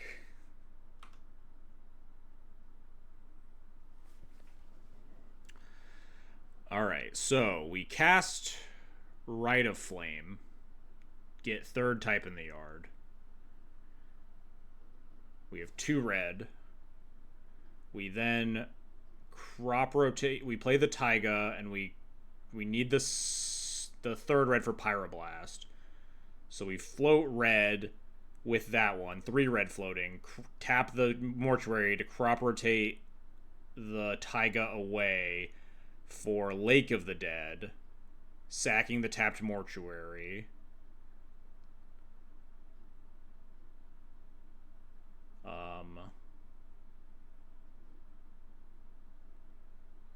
Then we only have 1 green left to traverse. Because we need red, red. We need triple red I mean, we could just wait another turn. I think, honestly, doesn't hurt after doing all that math. Just wait another turn for double protection versus 7 cards in hand, no pressure. I don't think there's a reason to go for it. I hate that I have to do this math, the exact same math every turn because I'm dumb. I think the important thing is that I definitely have, like, enough to go off. It's just a matter of, like, holding up a bunch of interaction to try to up storm count and stuff.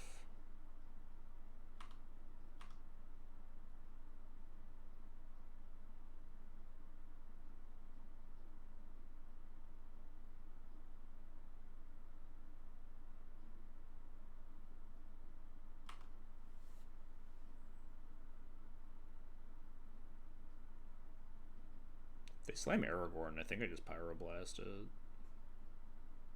It'd be insane to slam Aragorn here, though, with 7 cards in hand versus a Storm deck. I don't know what other reason they'd be fetching, though.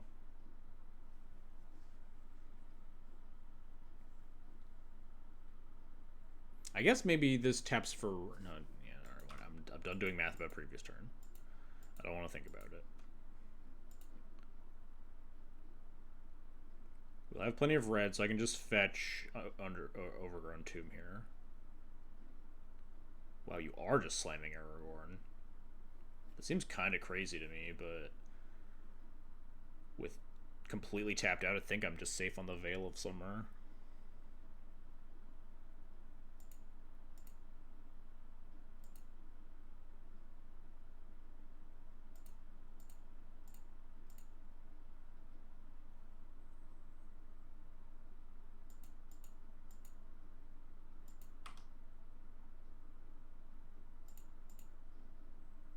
Can't surveil here because both our swamp surveils are in play already.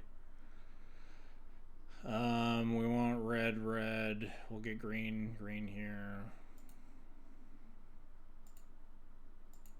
Can we just draw, like, discard spell?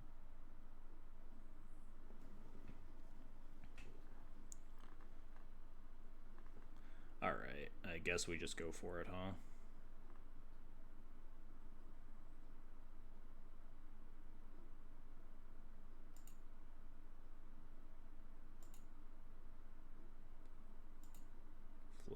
Red, green, and we have another green if we need it.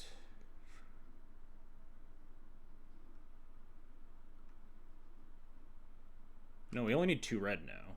And that comes from this.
Hello, Aurora.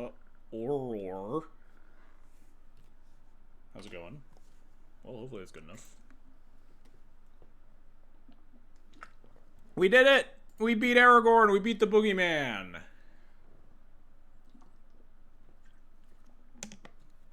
Honestly, didn't think just having to do all that math every single goddamn game. Alright. Well, pretty solid start. We're doing it, huh?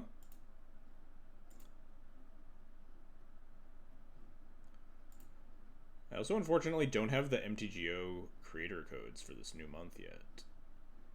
And so there's no giveaway this month. Sorry if anyone was sticking around very specifically for that. I kind of forgot about it until just now when I was looking over at my codes. Double check. MTGO. Yeah, no November codes yet. Don't know what's going on with them. After playing against me many times, you've learned that I stream. Oh, that's fun. Good games, whatever games we've played. Hope you enjoyed them.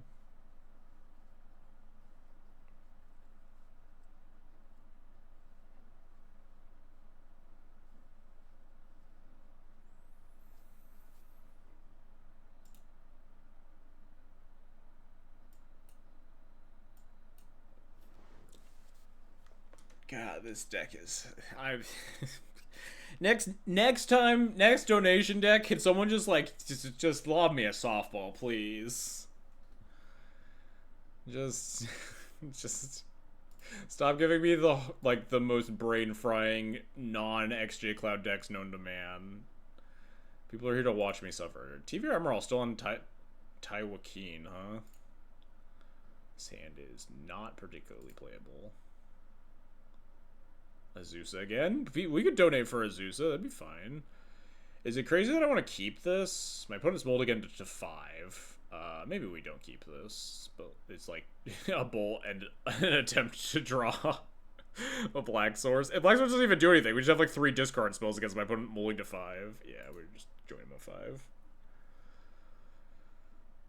This hand doesn't do anything either! Cast Oliphant on turn 3, anybody? How's that for a plan, huh? What if we just keep discard spell, 3 lands, Oliphant? And we just get them. This hand is fine. Yeah, it's probably like survey. It's probably like keep. I guess the Oliphant's free over the Blood Crypt. Keep this. And then, like, surveil into, like... Yeah, into surveil... Into... Yeah. I don't know if Dread Fugue's better than Duress. I think Dread Fugue's better, but... Hand's a little awkward, because my opponent may just run out of cards before I can Dread Fugue them anyway, but... Given that, I really want to surveil. But we are both on Mold of 5s here, so it's going to be kind of a... an awkward one. Alright, that's a beatdown. It's a beatdown card. Alright, we can Dread Fugue next turn, potentially. Just go get green-black Surveil here, and we don't need to cycle the Oliphant necessarily, because we drew the Crystal Vein. Jeez, opponent's taking me to fucking town here. I suppose when you see Rograkh Ikra across the table, you just kind of mull an aggressive hand. Is this gonna be an Ikra game? Anybody? What if we just like cast Ikra on turn 3, given my opponent's board state?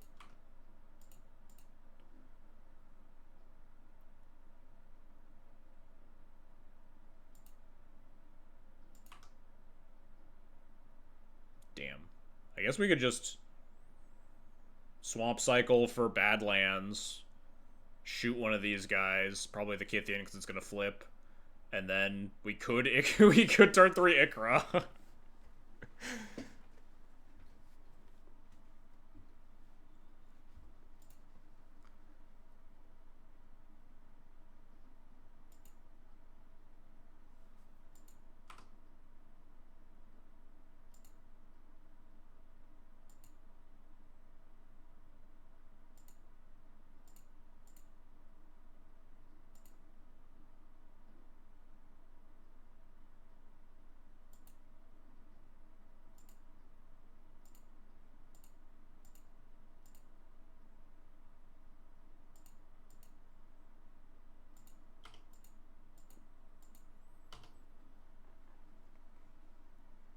kind of removal, so the Ikra is probably going to win. We even get to Dreadfugue into Ikra, so if they have, like, Plow as last card, we can literally just, like, float black, Dreadfugue them, Lake of the Dead, sack this, float green, sack this, Ikra.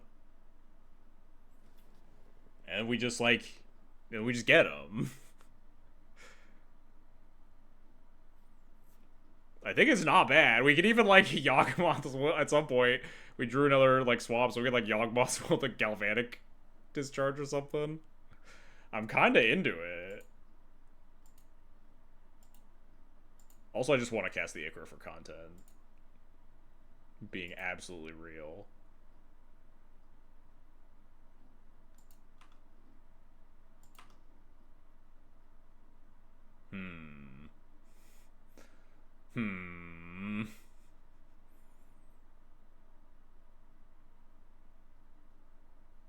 So this could break pretty badly for me.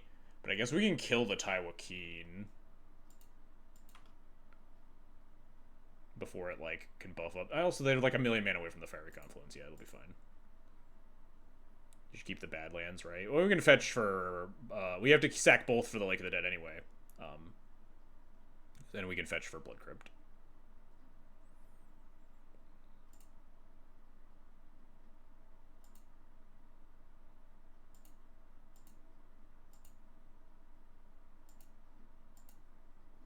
Content. Ikra Shaddiq, I believe in you.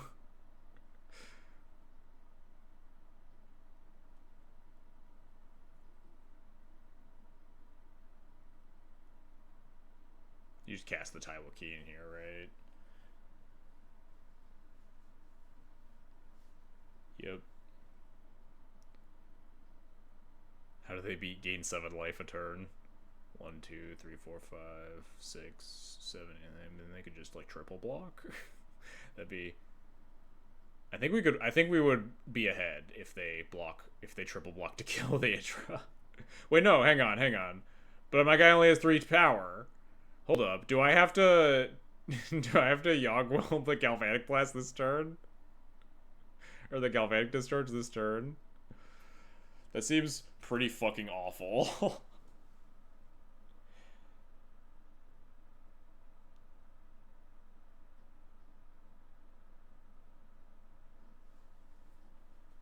Think you wait a turn? Wait, we just, like, don't attack? Don't attack is crazy, but, like, maybe it's actually like big brain. But it doesn't really gain us anything. It gains us the ability to play a land out of the graveyard and, like, Dreadfugue them, I guess. But it's not like we gain an immense amount of resources, right?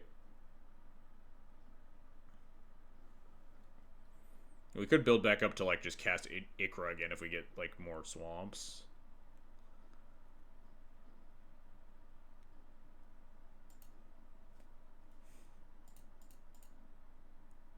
But I don't think I attack here.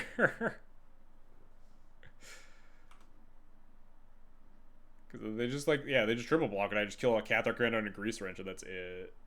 I'm at 13. I think this is just moat. We could also just pivot back to trying to combo kill them, right?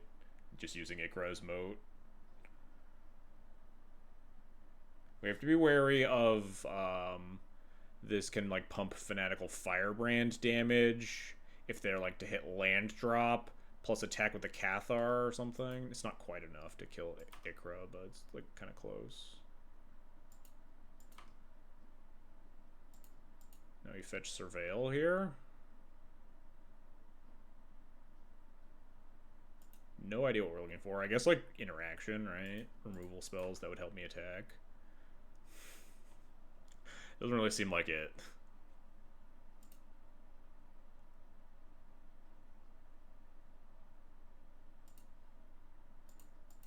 We could cast it, but I don't think I want to. Oh, Grim Tutor. Hold. What do we Grim Tutor for? Do we have, like, the avenue towards lethal?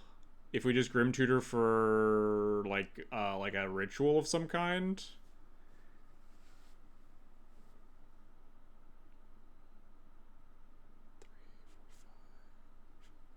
If we just Grim Tutor for, like... Yeah, Cabal Ritual, then... we maybe get places. Double Cabal Ritual with Yogwill into Grim Tutor again. Does this affect going to my face? It does, so they can pump face damage, so it is a little bit dangerous to cast Grim Tutor twice, but I think it's the play.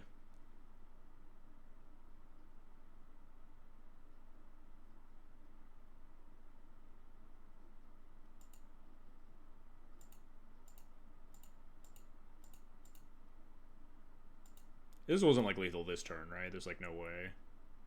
Grim Tutor's so much mana, and Yogwill's so much mana.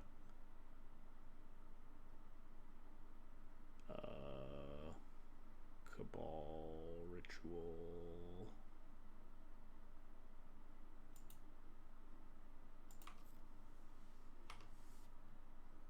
Wasn't it lethal this turn? I don't know, man. I can do mana. What do you mean we have infinite mana? We have like 6. Alright, so hang on. Let's while I let my opponent kill me due to my fuck up, let's see how much mana we had this turn. We had 1, 2, 3, 4, 5, 6, 7 mana potentially. So we Grim Tutor down to 4 mana. Cabal Ritual down to 2 mana up to 7 mana. Yogwill to 4 mana. Cabal Ritual down to 2 up to 7 again.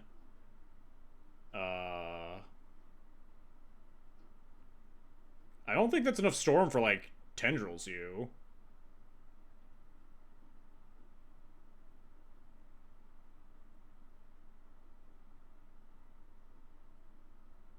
Oh shit, we're just dead. Maybe we should have attacked that turn, huh?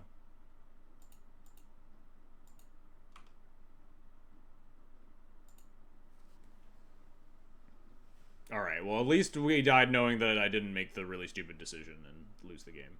It was, in fact, actually not lethal. But I think I'm supposed to attack that. Oh, no, it's gaining 7. Yeah, it's only preventing 3. We didn't need the Ikra anymore. So, yeah, I think I'm supposed to attack that turn. But I also wasn't thinking about specifically hasty 2 damage. But that deck has, like, a bunch of ways to deal 2 damage. I should have definitely attacked.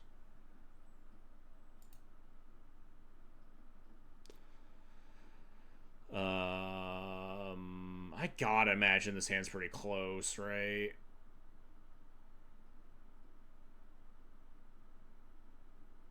This hand has so much mana. Isn't this like a... This gotta be like a...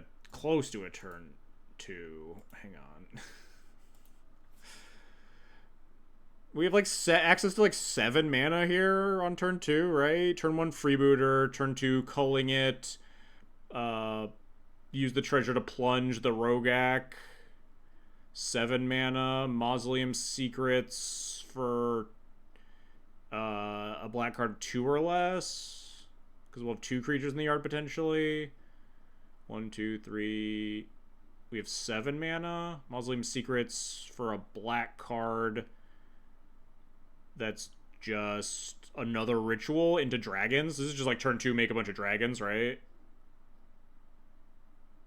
Oh, no, we can't. No, we can't get the dragons. We just have tendrils as the payoff. Fuck. We don't actually have a good tutor. Can Mausoleum Secrets tutor us into something that can get dragons? Not with enough mana, right? Because we only have 7. This goes down to 5. Then we tendrils them for 1, 2, 3, 4, 5, 6, 7. We tendrils them for like 14 or 16 or something. We're a creature in the graveyard short of lethal. Yeah, Yawgmoth's Will's maybe lethal, huh? I'm gonna keep it. I believe in us. Also, they're like pretty bad at interacting with me, I think. So I think even if we just like stone cold miss for a turn or 2, I think we're still in like pretty decent business.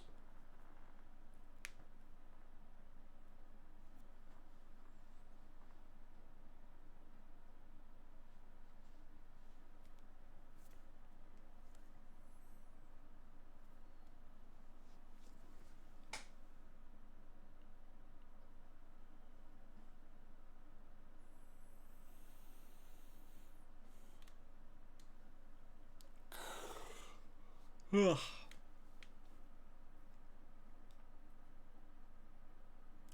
Search your library for a black card with mana value less than or equal to the number of creatures in our yard. Specifically. Why is this one an instant?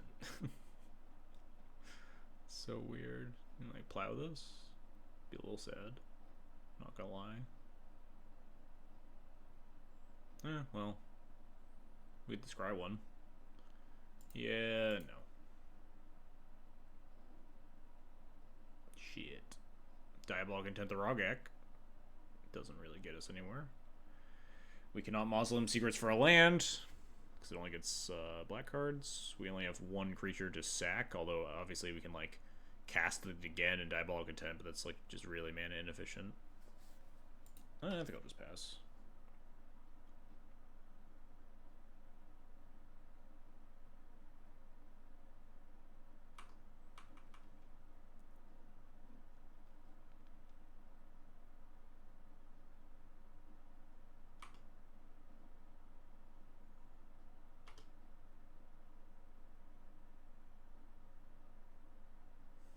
What's this therapy even name? What's the worst card that they could play on, like, just a really scary 3-drop?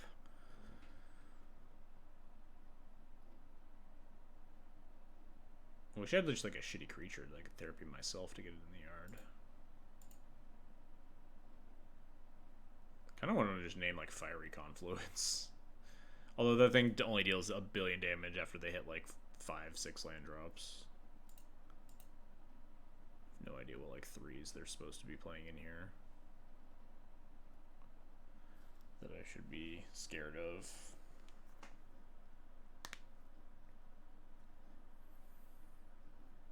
I really got nothing. I don't even want to name Detective Phoenix because then it just puts it in the yard and then they can escape it, so... Fury doesn't deal me damage. Go Broadside Bombardiers, maybe? That card deals a lot of damage. Damn. Fable the Mirror Breaker would have been a good one, I guess. Doesn't deal me a lot of damage, but it's just like one of the best cards you can just play on 3 mana there.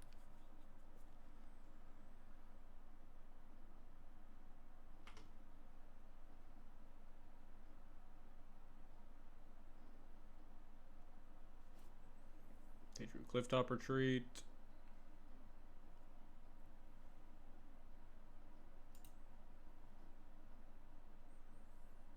Take for 2.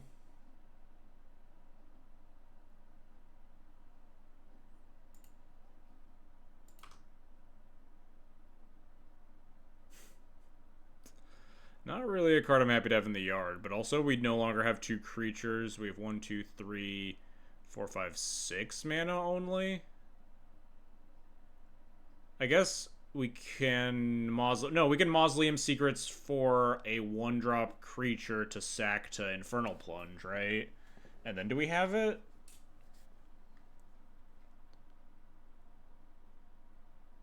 If we just sack the treasure token to cast Mausoleum Secrets, getting another, like, shitty 1-drop creature, then we play said shitty 1-drop creature.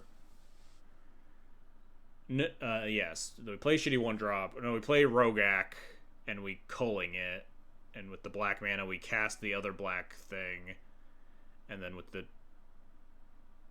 Oh, no, we have to do we have to do it in the other order. Because we need the red. But I think we can cast this next turn, right?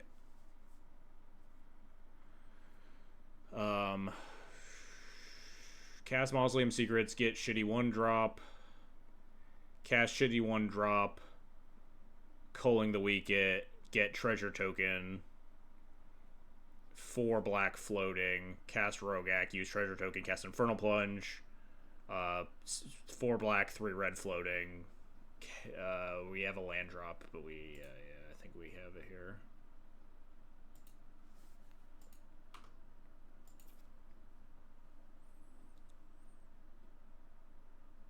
If you're secreting, you lose the pier. Oh, fuck, you're right.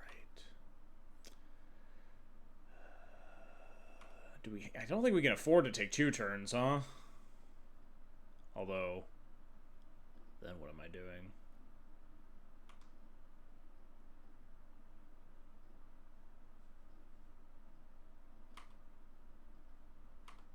I suppose I could just, like, spend the next turn Galvanic discharging and set this up for next turn. Maybe I live if I do that.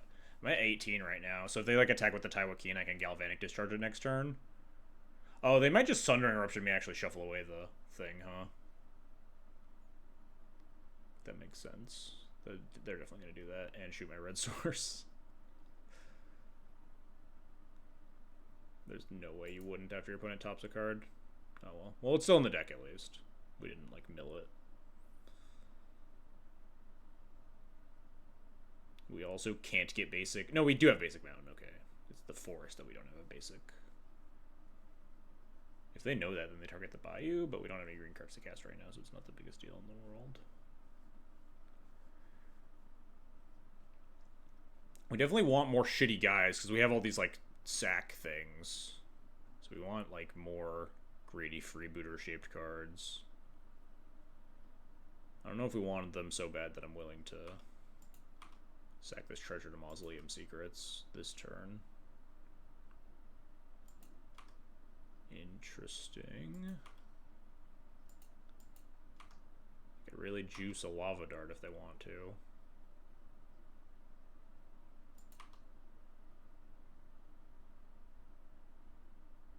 If they're gonna Sundering me, they should have attacked with the Taiwakin.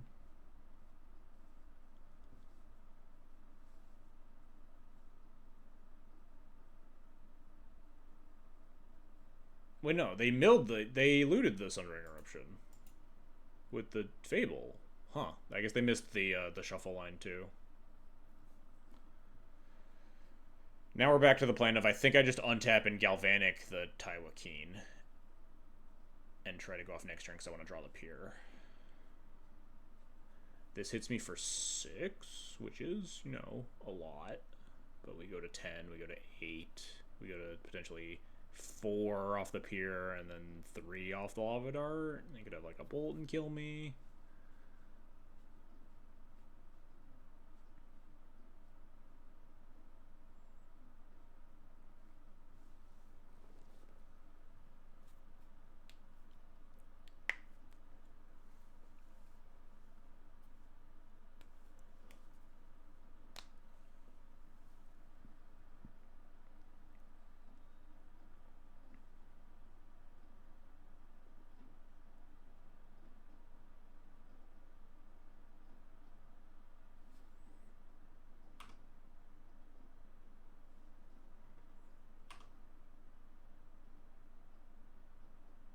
We draw the pier, and we do the Mausoleum Secrets play now that we have the pier in hand, and we're not going to shuffle it away.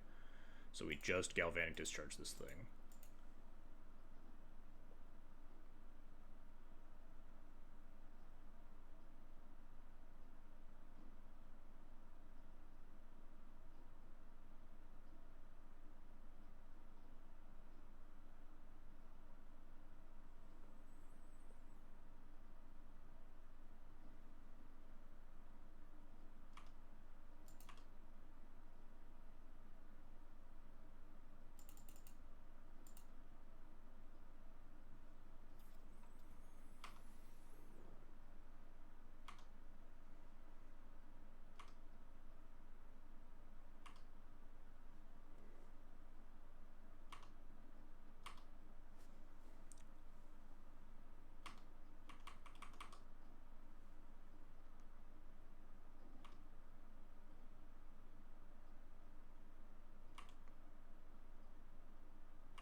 Shambling Ghast is the one we want.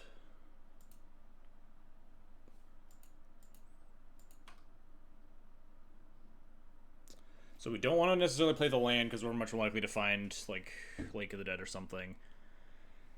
We can just Shambling Ghast into Culling the Weak, get 4 mana and a treasure. Rograkh, use the treasure to Infernal Plunge, Peer myself. With a land drop remaining.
Spirit Guide, Lake of the Dead, should be good.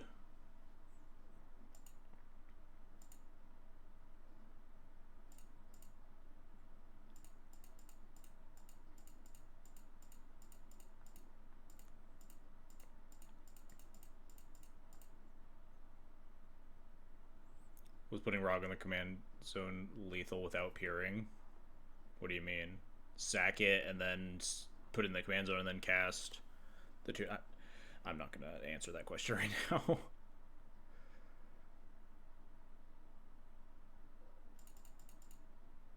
There's Cabal Ritual. There's... Alright, yeah, we should be totally fine. I might have missed Red Spirit Guide.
You would have had intent for Yagul with 3 mana floating land still. So we had 7 mana there.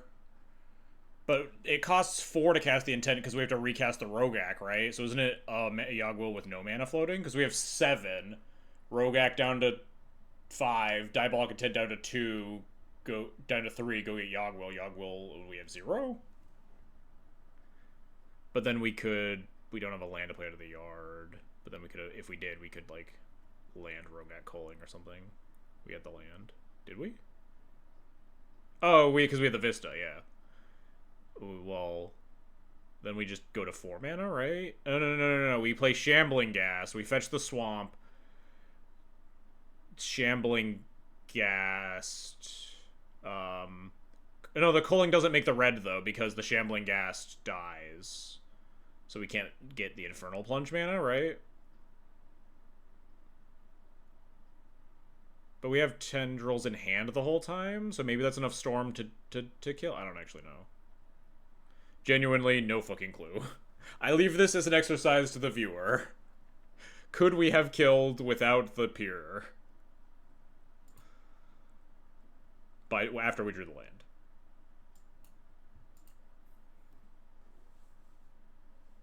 I don't think we could. I don't think we had enough mana. Because I don't think there's a way to plunge again. Because the Yogg will kills the ability to make treasures off of our shambling guys. We could, hang on, we could cast the Rograkh again. There's a sideboard timer in a format you can't sideboard. You can sideboard. You can swap out your commander for any other legal commander. You can cast the Rograkh and Diabolic Intent it, going down to 2 mana.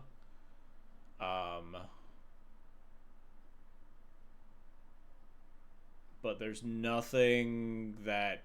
and then all we have is 2 black mana. So we can't, like, filter that into red at all. Diabolic Intent for Simeon's Spirit Guide. Go down to 1 mana, 1 black to cast the other culling guy. And then Infernal Plunge it. But then we just have black, red, red, red. And we'd need double black to Tendrils.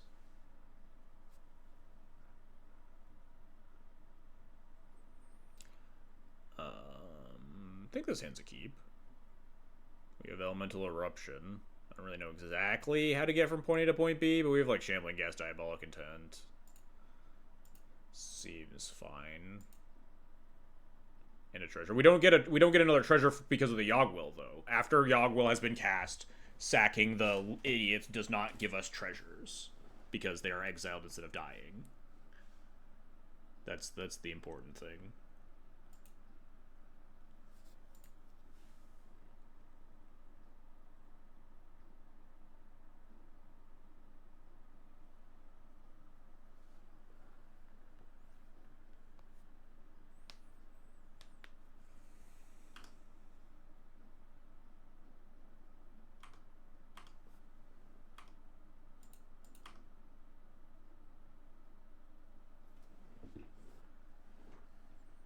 Think we just play it slow? We're just looking for like rituals and stuff to up the storm count to get up to like elemental eruption for like honestly 3 or 4 probably beats Tywakeen, even especially on like a multi 5.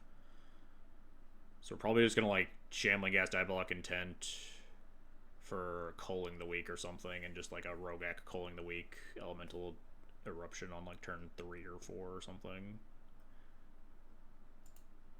I think we have a turn to surveil. I have not mathed it at all about when we're going to get there, but I think I want to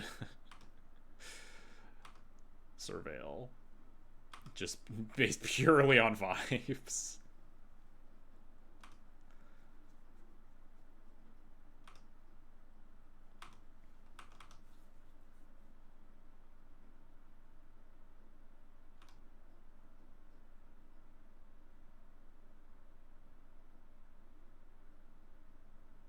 Tywakeen, you got it.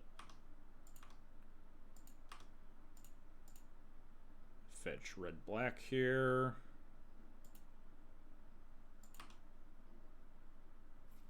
It's a little more mana. I don't think we need more mana.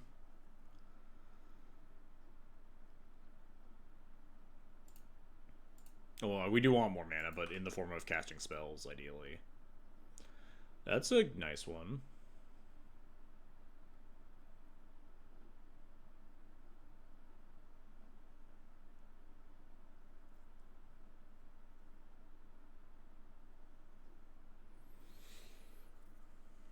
I think we just play Shambling Ghast.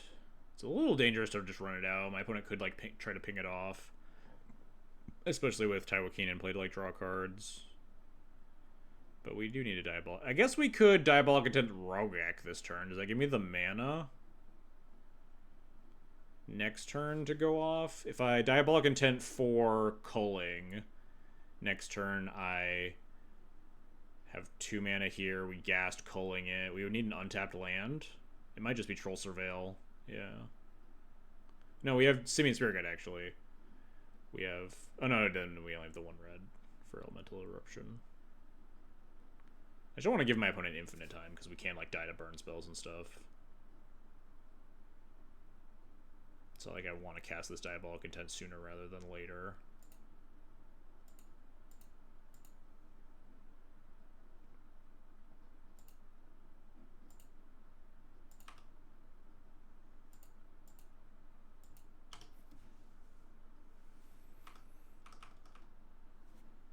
I suppose maybe if they play like a one-toughness creature, we just Shambling Ghast kill it next turn with Diabolic Intent.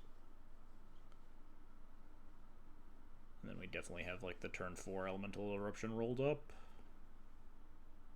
But like a Taiwakin in play plus some sort of like pinger effect can potentially clear Elemental Eruption, so you know it's not everything's the best here.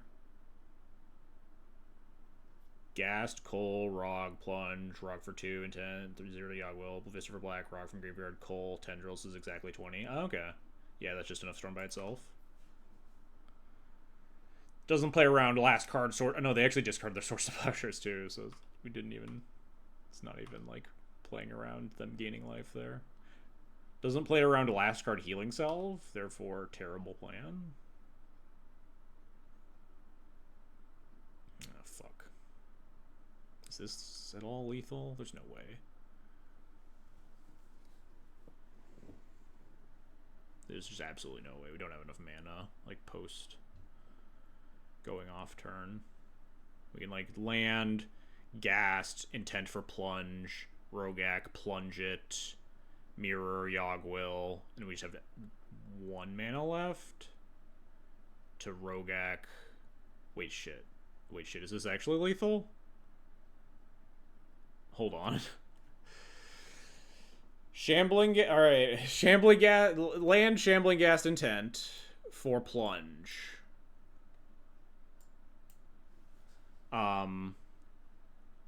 Land Shambling Ghast Intent for Plunge. We use the Spirit Guide to cast the Intent too, because I think we need a bunch of black mana. So this... Okay, we have 9.5 minutes. We have plenty of time. This casts this, right? And then we go Command Tower, Rograkh, Plunge it. We have a treasure token remaining after all of this. Plunge it. Beseech, sacking the Bauble for Yogg-Will. Cast the Yogg-Will. We still have a treasure token, so we recast Rograkh. Plunge it, recast Bauble, Beseech for Tendrils. That's got to be enough Storm, right? 1, 2, 3, 4, 5, 6. Yogg-Will. Yeah. I think this is lethal. If it's not, egg on my face. But I'm pretty confident that this does kill here.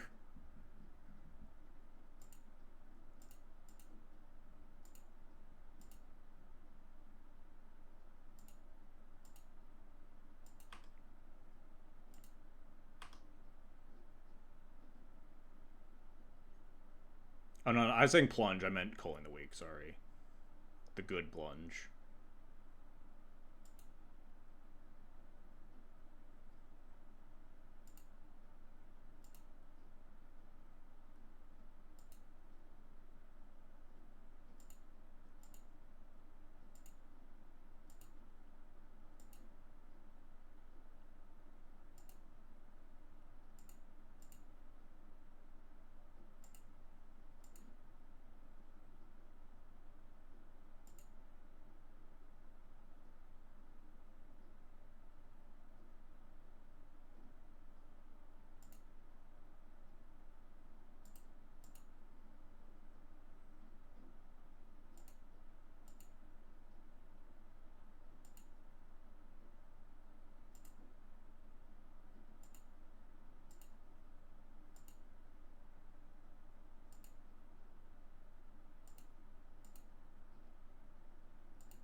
Turn 3 kill. We did it. Alright, a little uncouth language from my opponent. Not great. Not a huge fan of that, but there you go. Turn 3 kill is a little bit obscene. But also, I imagine red-white is like... Red-white, like, not super fast Yoshimaru aggro is, like, kind of a nightmare scenario for them.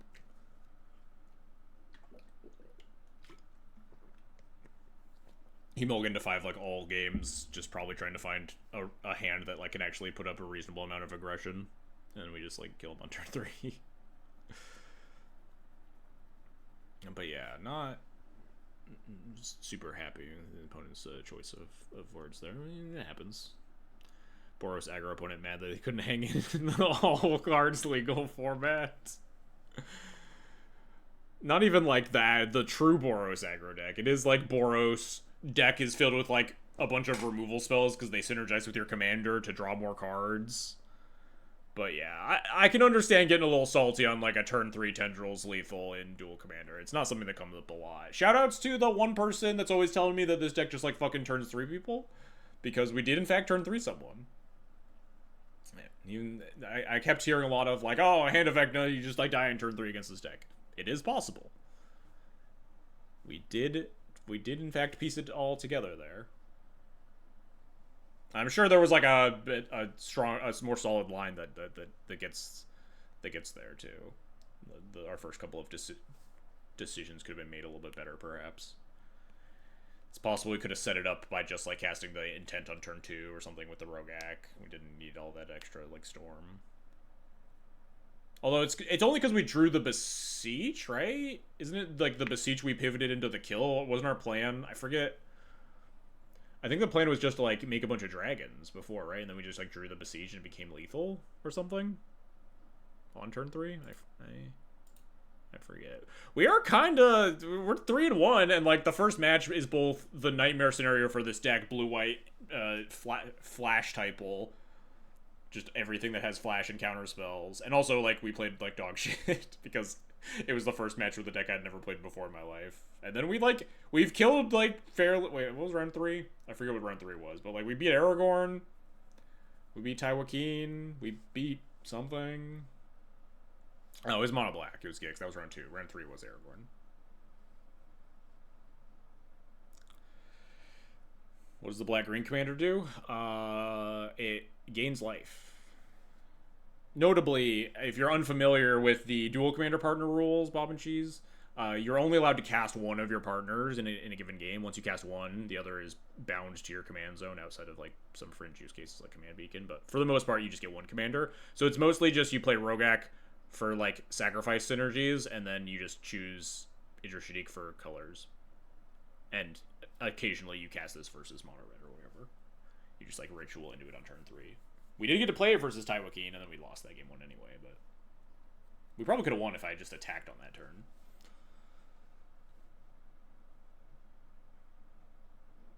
Oh, this card's the zoom in is cut off, isn't it? Yeah. Not very helpful to zoom in on this card when the edge of the screen's right there. There you go.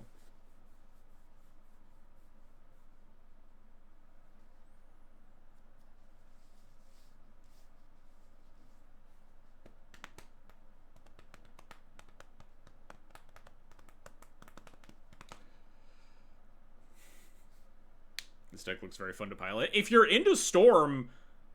This is just, like, straight up a Storm deck. Like, did I give away it? No, unfortunately, I mentioned it a little bit ago. But we haven't received the November codes yet. I don't know why. Let me double check, make sure everything's going. We posted anywhere? Have the November codes been sent out yet? 4:42 a.m. today. Reply, doesn't seem like it. 2 thumbs up emojis. Alright, yeah, I guess we don't have them yet.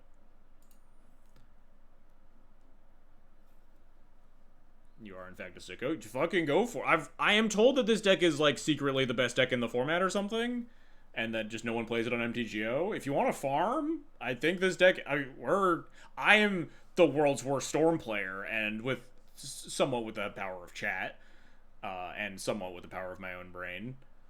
we are 3-1 after like throwing match one away in the trash can and also being a pretty terrible matchup.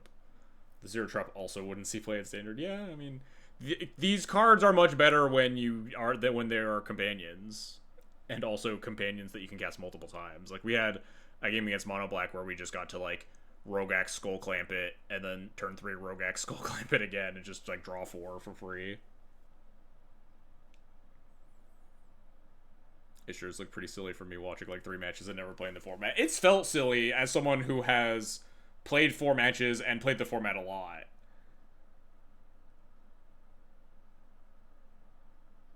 Your white tech full of removal does not look relevant. Yes, you definitely want. You just need to clock this deck. It's like you want discard and counter spells. In lieu of that, you just want to kill them as fast as possible. There are a couple of fringe cases.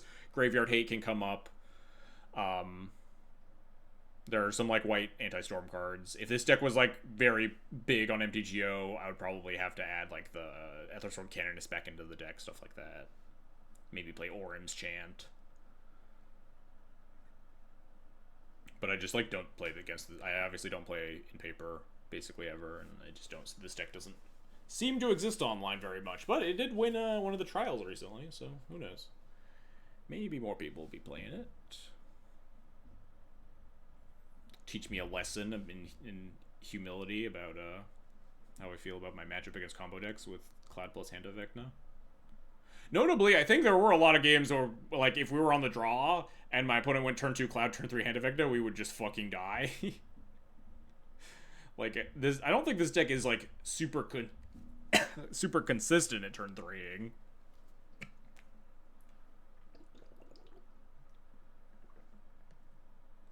And you actually have, like, a pretty narrow span of interaction, right? We have, like, 4 discard, 5 discard, maybe? Like 3 kill spells.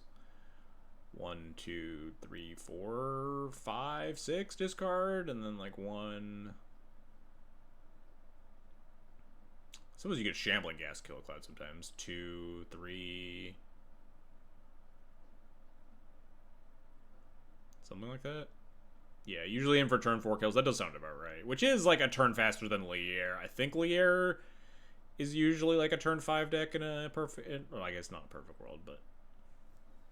If you're trying to go off on turn 4 with Lier, which I think we also did at some point. We might have even gone off on... Did we have a turn 3 kill with the Lier stream? I forget. We had like a really low land resource kill, but... Lier is kind of tough. I guess you have like... High Tide into Float 6, Untapper... Lier, High Tide on Tapper. Yeah, turn 4 is like kind of like the Lier turn a little bit. Tifa's a hard... Yeah, I definitely get that. Tifa can definitely just flatten you with a low... When you have a low mix of removal spells and you're just like not fast enough sometimes. Your worst matchups are probably like Tifa, like the hard... Like the counter spell type old decks. Things that have a bunch of like flash things and just get to hold up a bunch of mana every turn, like Malcolm or the Giada and whatever, the blue-white deck that we just played against, stuff like that.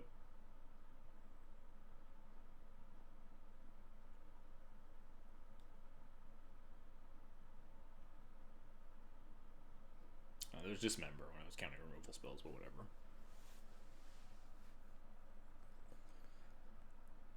You guys get the picture.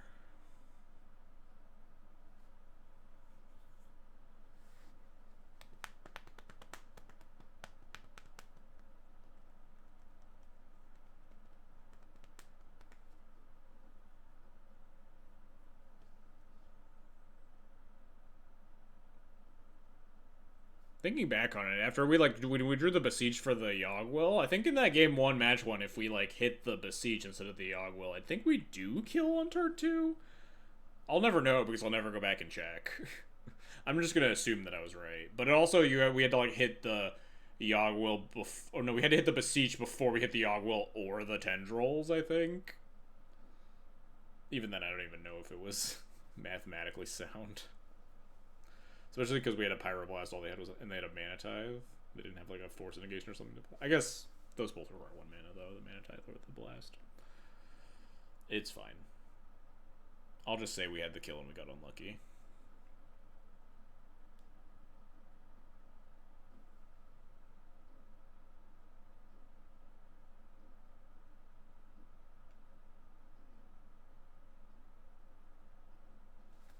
Also, real talk. Why are like the dual commander trophy leaders like so mad all the time?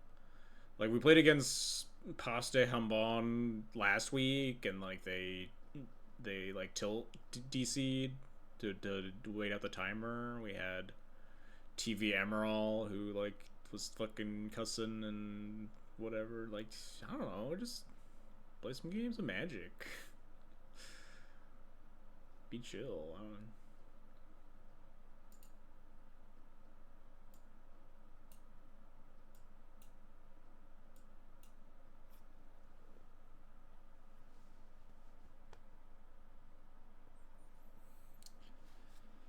We just got a vibe.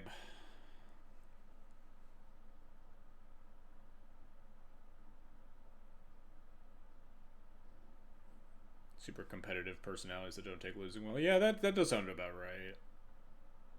That sounds accurate for very little that I actually know about them.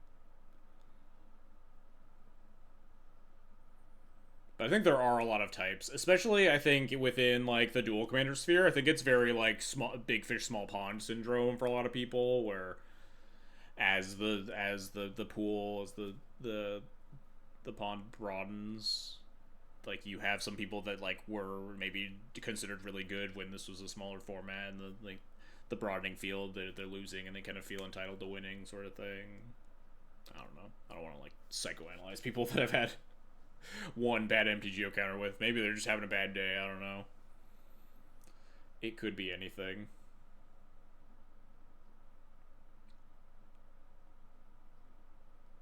But there are very few things that like make me think less of like a person than like MTGO Assault. It's just so unnecessary to ever subject your opponent to that, no matter how like mad you are, or how like unlucky you got, or how upset you are about something that happened. It's just like there's no reason to ever make your opponent a part of it.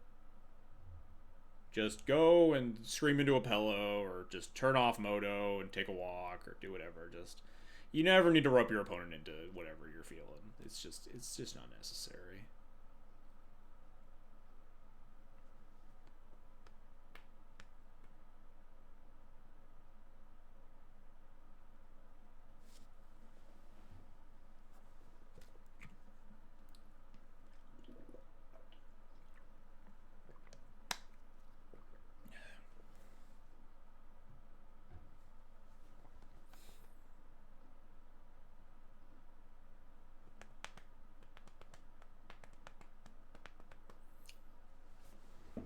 So, chat, it seems like we're waiting a little while here for the last round. Anyone got any fun? Anyone got any wish lists for bands next week? We thinking any bands are going to happen besides standard? It's feeling like no. There's apparently like an RC 2 weeks after like a modern RC 2 weeks after the BNR or something. And also people say that like modern's in a good place, I guess. God, I hope there are legacy bands, but we're a little close to Eternal Week in Europe, but I really think the format needs it. Well, maybe if we get bands, we'll maybe do a Monday stream. Play some legacy for the first time in how many months? Who knows?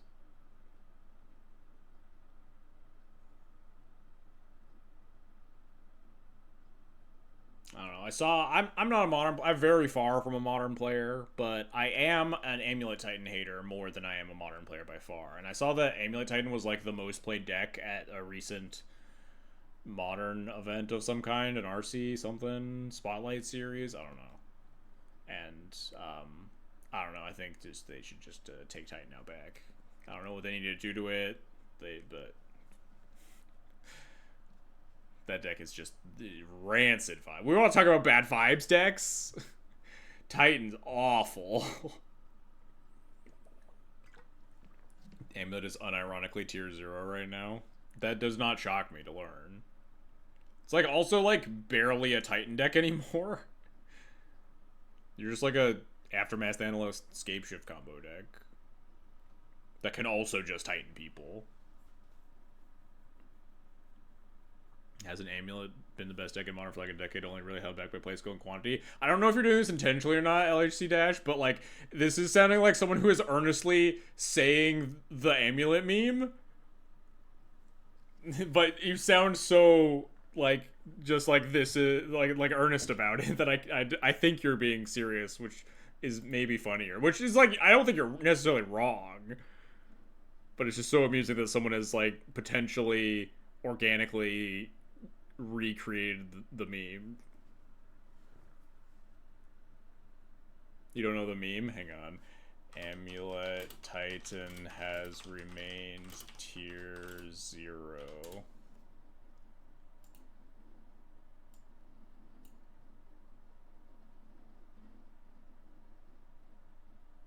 The Amulet Titan has remained tier 0 or 1 through metas with KCI, Hogak, Eldrazi, Oko, Mox, Opal, Treasure, Take Their Time, Faithless, Sitting, Golgari, Grave, Troll, Dredge, and to this day, the deck is always the most broken thing in Modern and just avoid bans by being hard to play. And like people, this is just like a copy pasta that has been thrown around like for the past 4 or 5 years. But like the joke is also that it's kind of a little bit true in some ways, but like it just got memed to shit. Any meta where you lose the amulet reflects only your ability to build and play it, not the deck.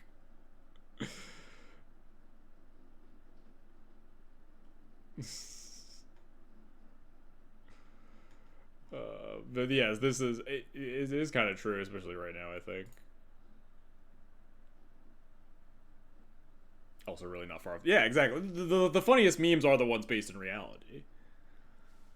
What do you think about the rate of growth in Duel Commander? Is getting popularity in the States too? Can you see a rival between popularity of the big formats? Probably not ever rivaling the popularity of the big formats because it doesn't have the history because it's an eternal format, right? So like you need like to play ABUR duels to get in for most or like City of Traders, other like super expensive or surplus cards. And it doesn't have like the historical backing of like Legacy or Vintage. So it's tough. It is nice that it's starting to gain some traction. You see, like it has an event at all the MCs and stuff. We were unfortunately snubbed for Eternal Weekend this year, but I'm hoping that like, it starts to pick up a little bit as MTGO increases awareness of the format. We're playing the Rograkh mirror, but I think this is I think this is maybe even the same player, the Reanimator player. I have to imagine this matchup's horrible, huh? I'm pretty sure all our opponents here are actually bots. Everyone in chat is a bot too, actually. This hand seems like it sucks. Expert opinion. This hand seems like it's keepable, but is going to lose to my opponent reanimating something fucking scary as shit on turn 2 or whatever. But I don't really think I can mulligan to beat that. I think I'm just gonna Command Tower Skull Clamp to play around like a discard spell because we have like 2 of these idiots. We can just like play one and clamp it on turn 2.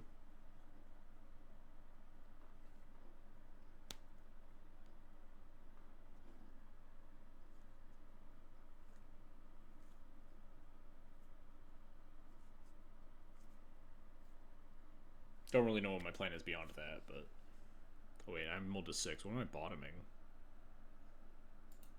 The Spirit Guide, maybe? It doesn't really go with the Yogwill very well. Kind of just want to, like... Did I mismention it's rigged giveaway? No, there's no giveaway this week. I don't have the codes yet. Spirit Guide does accelerate our ability to go off, but we definitely need, like... Land. I think I want both of these. Like, I guess we don't necessarily need both of these because we also have Rograkh to clamp. Maybe we just bottom the Shambling Ghast. Yeah.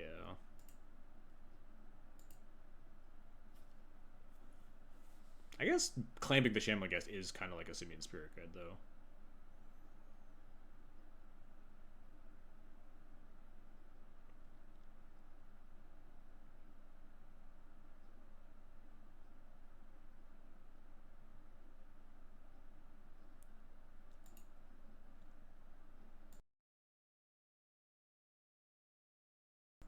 Excuse me. I think I hit the mic mute button in time. Go get him, Clampy.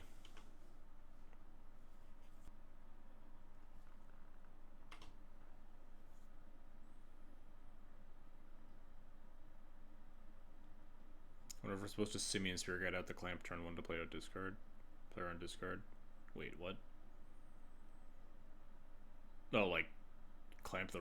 I don't think I need to, like, Simian Spirit Guide out the freebooter or anything, because we just have the Rograkh. If they discard the great freebooter, we just clamp the Gak. The Grok. Rograkh. Any,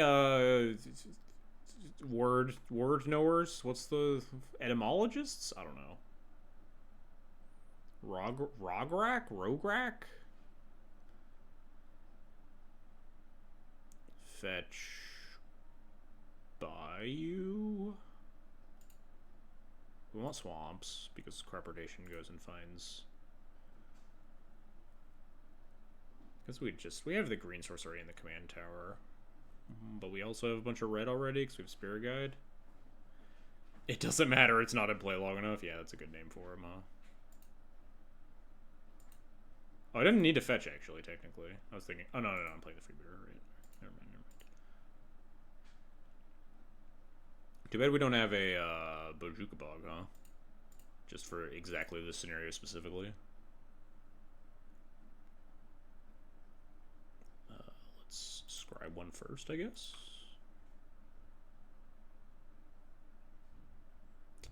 We hit our land drop already. I don't think I want this. I think I just want, like, stuff to do with Yogwill, right?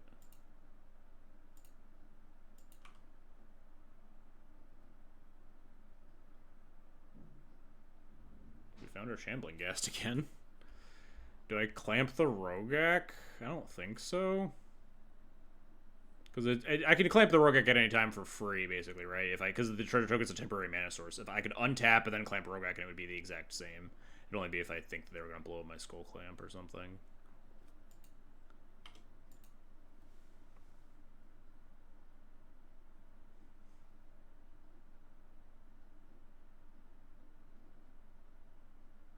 We should have payoff. Yeah, we can draw a lot of cards towards a payoff, that's for sure.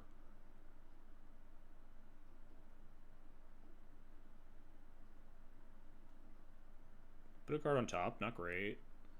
Would be a big fan of not that. If you're gonna play around Shatter, you could have clamped. Yeah, we could have. I'm not playing around Shatter on Skull Clamp here. I could have just clamped Rograkh. I don't have to. I could like draw 4, burning the Spirit Guide to like really churn on the clamp that turn, but probably not necessary. Oh, exhuming, you're unmasking yourself. That's not great. Sundering Titan. Oh no! Sundering Titan blows Urborg! Owned.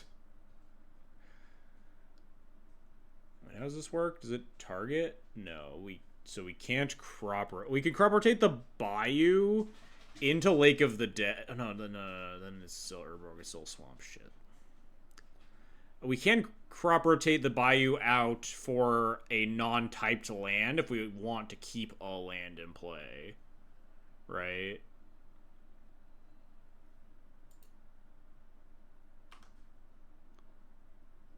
Given that we're about to lose a land, it's probably unwise for me to plan to get Lake of the Dead with this, huh? They do have to blow up their own Raucous Theater too, notably.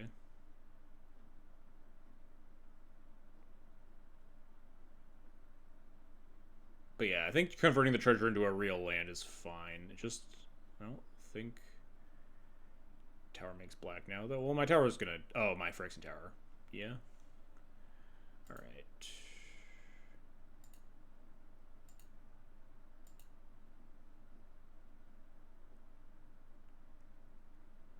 Damn, if they didn't have the Urborg here. Nice. I guess just like, do we just get Peatbog? No, we want a land that can tap multiple times because we're just gonna be clamping stuff. Do we just get like Ebon Stronghold?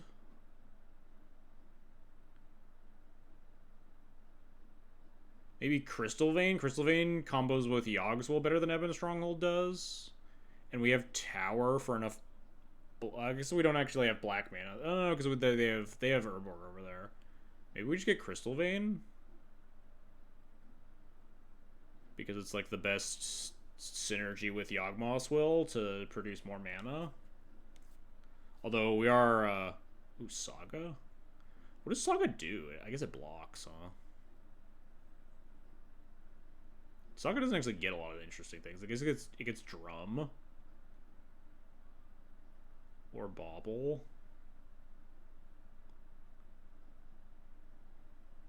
I guess they could just always blow up whatever I get, huh, and leave me with the command tower. I'm just gonna get, Crystal Vein, I think.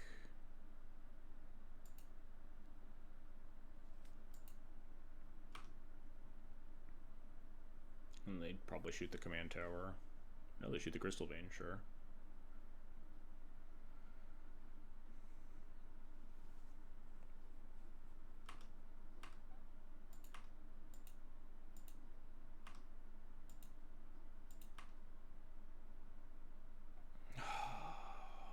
This doesn't do anything yet anyway, so it's fine. I think we clamp the Ghast here. Just regular retail.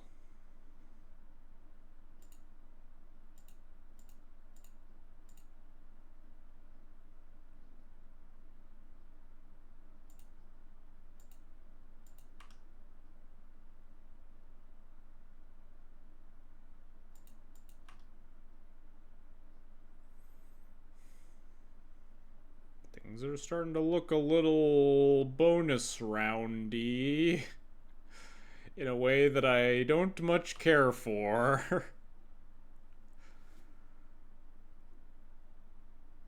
We still don't have like a payoff, right? We just like Manamorphose just to draw 2. Corporation is a ritual with bonus round. Oh god. You are not wrong. And also we can just go get the Lake of the Dead too. Because they have Urborg.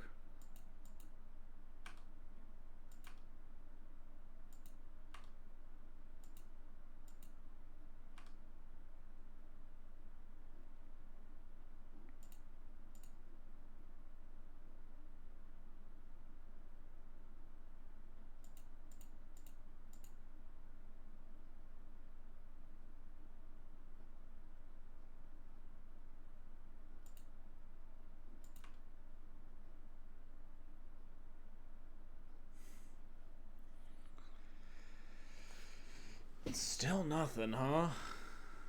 We're going to 5 here. I could just Inquisition and Surveil, and we also have, like, Rograkh to potentially chump block.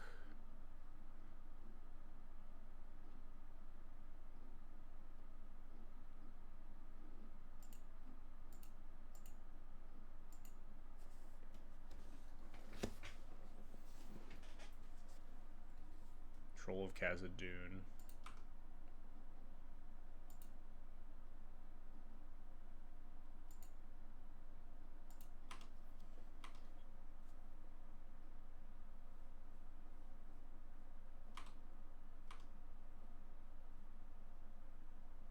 Assuming Spirit Guide can block.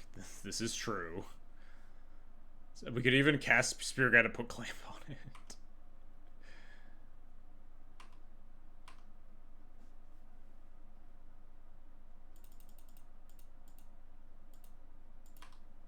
Bonus round into Yogg is also draw 4 off Manamorphose and put a bunch of chumpers into play if we miss. Why are we sorcery speeding this Unmarked Grave? You're not gonna, like, therapy me, right? That only shoots 1 of my lands.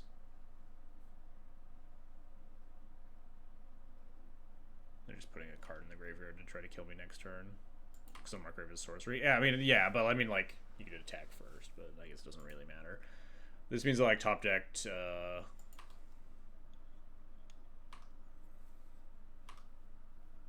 reanimate probably just kills me.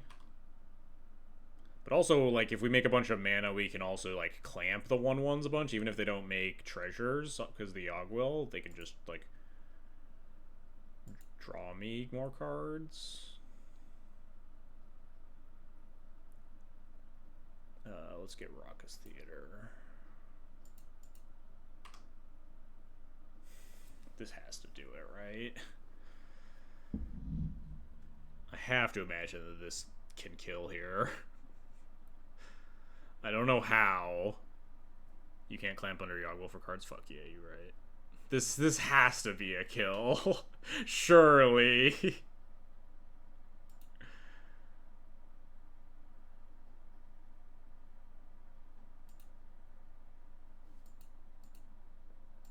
I guess I could have even milled it and then Yogg-willed it, maybe. Just send it, no math. I think I gotta do a little bit of math, dog. 1, 2, 3. We only have like 4 mana here. Wait, no, hang on. We have like 8,000 mana. We have Cabal Ritual because the Phyrexian Tower does not produce extra mana because we've already used the Rograkh, and it would cost mana to cast the Shambling Ghast, and then you're drawing 4 before using your tutor. So what? Wait, what's the order of operations here? Saga. Oh wait, Simi's where I got bonus round. Yeah, there we go. Yeah, we found it. We found the line. All right. So it's just this, Simian Spirit Guide bonus round, Mana Morphos twice, Cabal Ray twice. It's just like super dead. Yeah. We don't even have to Yogg-will.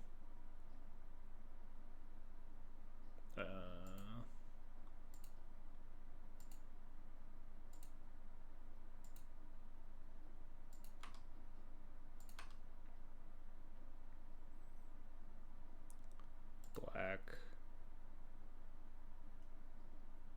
red,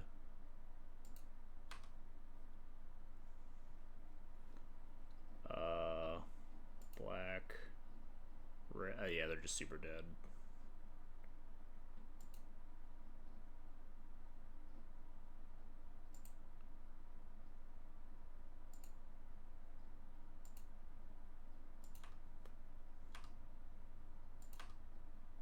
Do we get to double Dark Petition too?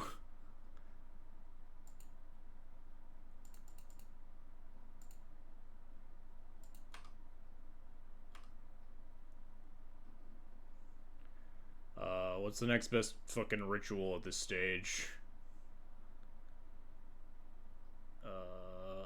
Yeah, they just concede. I guess we just grab like Desperate Ritual or whatever. Demonic Tutor and then double Demonic Tutor. Oh, Seething. So yeah, sure, whatever. I mean, they're at 11 life because of the reanimate, so we could. All roads lead to Rome there. We can literally just go grab like Tendrils and Thoughtseize and they die, right? Storm counts 4, Thoughtseize is 5, and then Tendrils they die. Yeah, it's just literally any spell that I can cast plus 10. Even in spell that I couldn't cast plus Tendrils. So, like, land Tendrils of Agony just kills. We just, like, Dread Fugue them.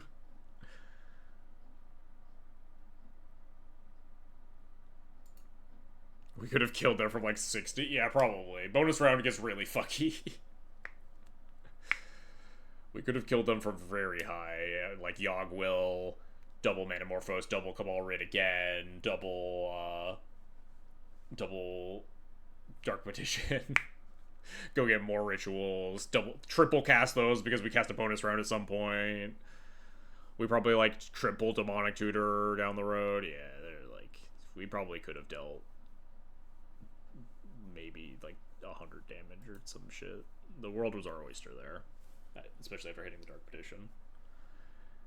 Good chance you could draw your deck. Yeah, we could probably like pure ourselves twice. Oh, bonus round copies itself after you cast it, so you're 4x? Oh, Jesus Christ. I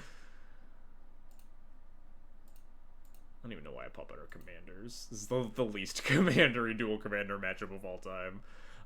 This hand does not feel like it, huh? If we had, like, 2 lands, it'd be kind of nice. We could, like, Pentad Prism and try to set up for, like, Final Fortune into, like, Seething Song, Dark Petition, Beseech, something.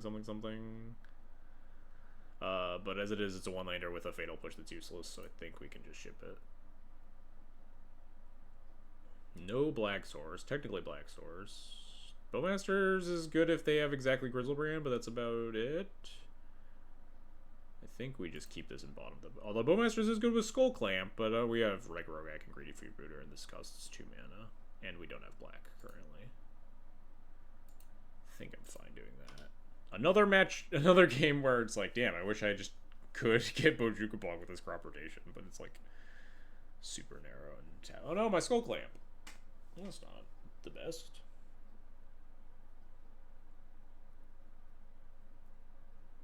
That was the only good card in my hand.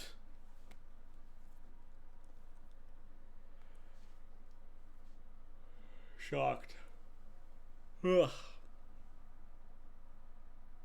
No land drop, huh? Alright, I like that. I feel like this ain't it.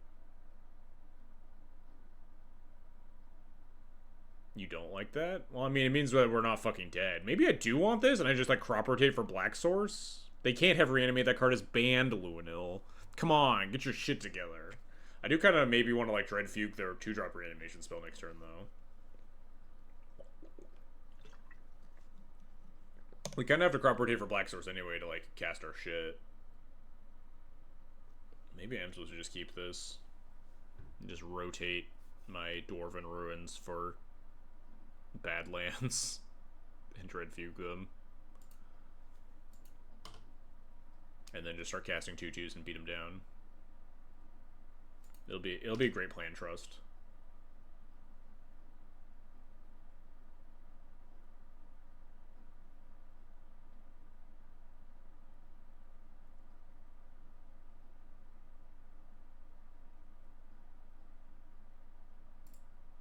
Wait, I shouldn't F6, because if they Thoughtseize me again, I might have to crop rotate. No, then I shuffle away my black card. Shit. Maybe they won't take the crop rotation. I think I'm just supposed to draw my uncastable here. I don't think I want to pitch Spear Guide, cast crop rotation to get Black Source. Maybe I was. Maybe I wanted to just surveil land? I don't know. It'll be fine. Trust.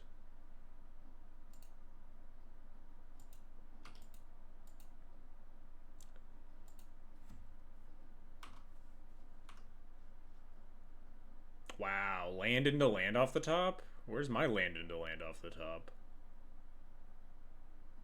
Fucking skill game.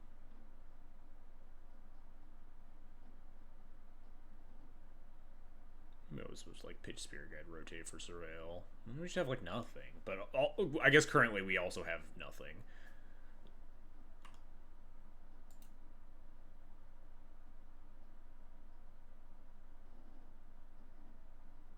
Diabolic Intent. Yep. Alright, deck. You give my opponent land into land. It's time to give me some black sources. So we can Dread Fugue them. I believe in you.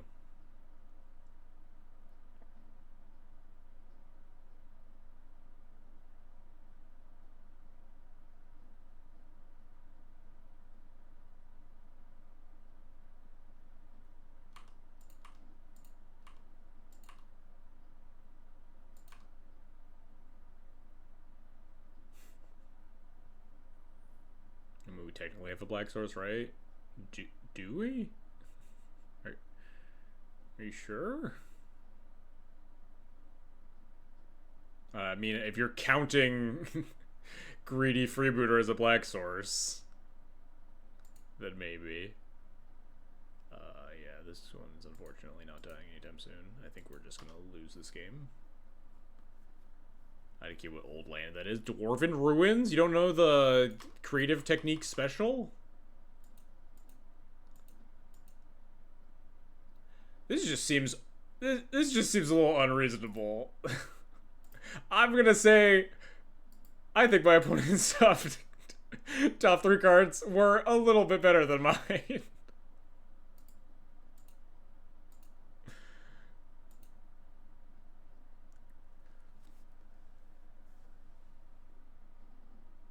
I think that maybe my opponent shouldn't have drawn land Metamorphosis Fanatic on their 0-lander, but what do I know? That felt a little unlucky.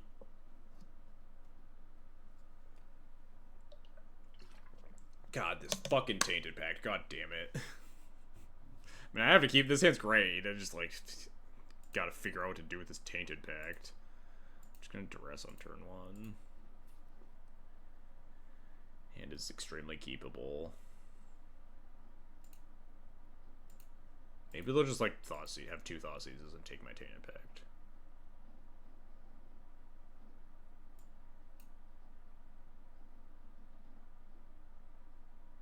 Very genuinely, and not just because, I'm sad and scared of casting Tainted Pact, I kind of want to take the Recurring Nightmare, right? They have turn 3. Reanimate one of these giant idiots. Wait, is this even a giant idiot? This card seems like it kind of sucks.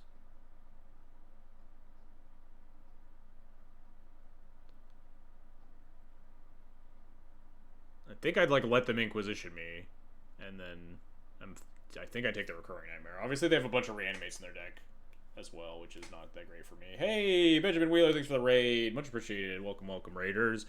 We are playing some Duel Commander here. The distant foreign cousin of Canlander, I suppose. How do they discard those? With the Bitter Triumph targeting their Rograkh on turn 2. Yeah, my hand is like redundant, right? It's got mana, tutor. I think genuinely I want to take this Recurring Nightmare. I guess then they don't have the Rograkh for their Recurring Nightmare, though, technically. If they Bitter Triumph their own Rograkh, but...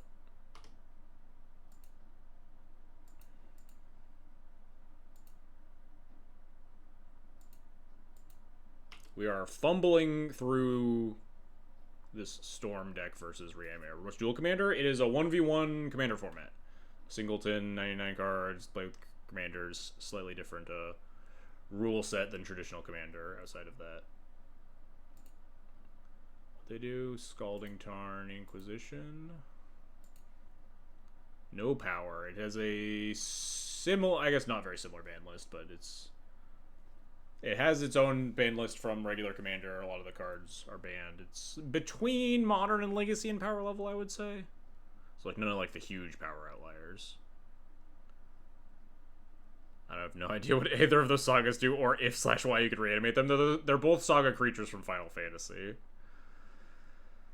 Got a lot of mana. We have a Dark Petition. We're getting places. Am I supposed to just cast Squandered Resources and then assume that I have enough to Dark Petition for... But we don't have any, like... Yogg-Will like lines or anything. Do we have Dark Petition for Pier? 1, 2, 3, 4, 5, 6. Down to 1 up to 4.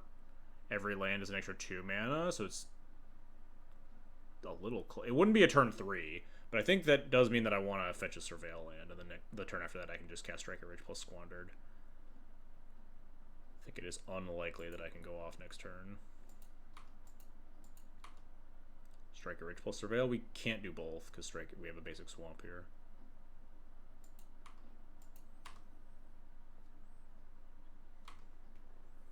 Did this format exist before Final Fantasy? Before tonight, it's been all cloud decks against various Final Fantasy commanders. Yeah, it's been around for like decades. Final Fantasy definitely had some powerful shakeups, though.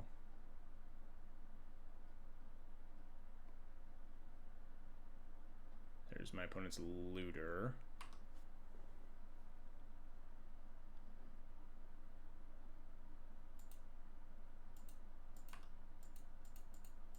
Alright, first Striker Rage this turn so we don't draw out Mountain and blank the Vista. What are the odds of that, Luenil?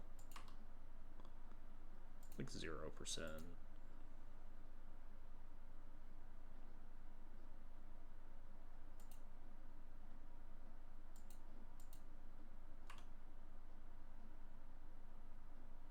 This do anything? I think this is just like 3 dragons. Right? This is... Because we do have exactly 6 mana, right?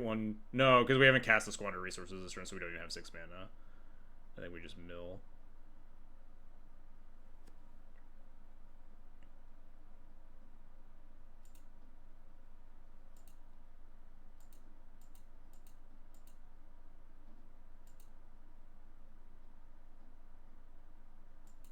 Now that you've brought it into the world 100%, if Basic Mountain is the top card of our deck, we ban Luenil. That's fine.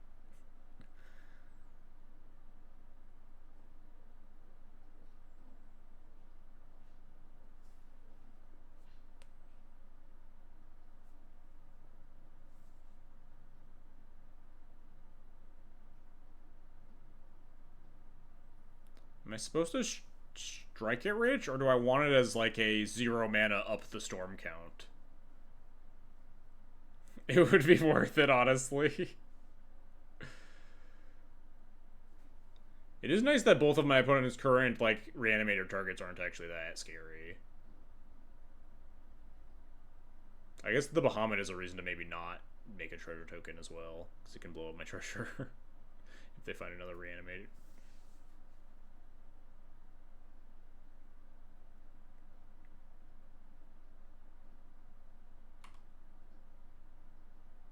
I saw the red. Ever so briefly. When you appear, you don't need to up the storm. That's true.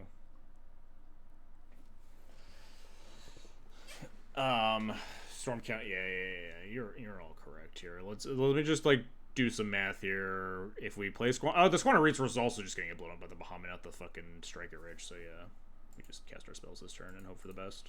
Hope that they don't find a reanimate exactly this turn. They have like 3 looks at it though, like surveil, loot, draw, loot. I mean, that's like 4 looks or something.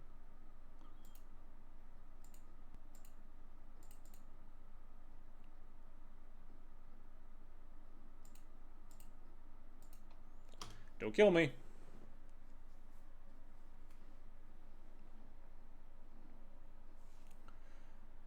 1, 2, 3, 4, 5, 6, 7, 8, 9 mana.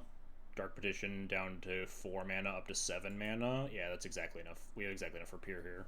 If my opponent doesn't find like discard or reanimation spell.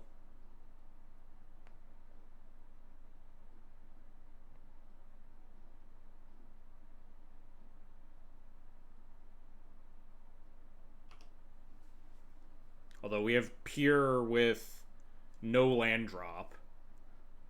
So it's actually a little bit dangerous. Right? We have to find our spirit guides, but then we also draw like 43 cards, so that's pretty good. Wait, what happened? Oh, they looted the Bahamut, okay. Nice. That's not a reanimation spell until next turn.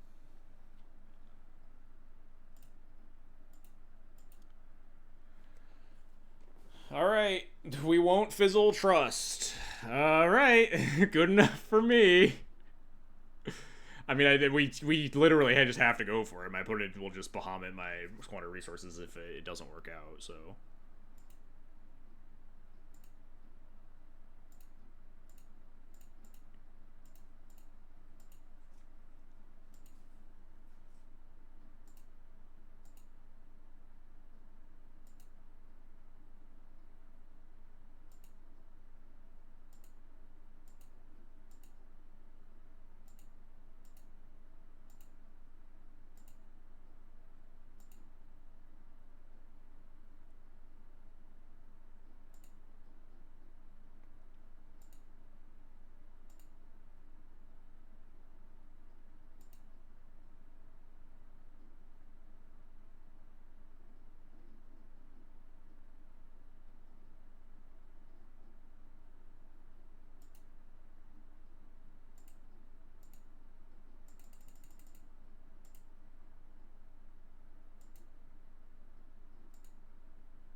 We won't fizzle trust has been called. There's a Grief, which we don't want to immediately cast. There's an Elvish Spirit Guide, which we can't immediately pitch. We have a Crop Rotation that doesn't do anything. We have a Drum that can filter because we haven't cast Rograkh yet. We have Infernal Plunge. We have a lot of red.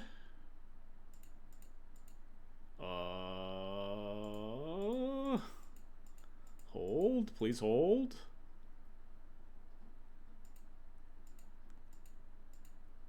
We have a lot of red. We can get black with strike. Oh, that's true. Alright. So the line is...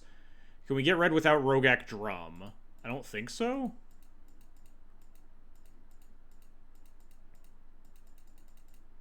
Alright, they have 3 cards in hand, so step 1, let's fucking unmask them. We can do that for free.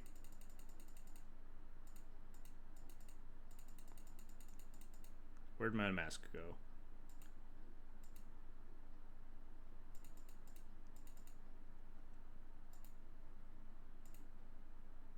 Drumrog, Infernal Plunge. Yes, yes, yes. That is my plan. Is that an... And then we have... Wait, is that even enough mana, though? Isn't that only like 4 mana? The Strike It Rich costs... Then what do we do with the black? If we Strike It Rich down to black plus red... And then what? Oh, no, we have Seething Song, too. So we have... This is an instant. It's 2 mana, though. So we just take whatever. We have bonus round and multiple rituals. Yeah, but we have to have the mana to cast the bonus round before we cast the rituals, right? We have to go... Rog... Infernal Plunge... Seething Song... Bonus round... Ritual.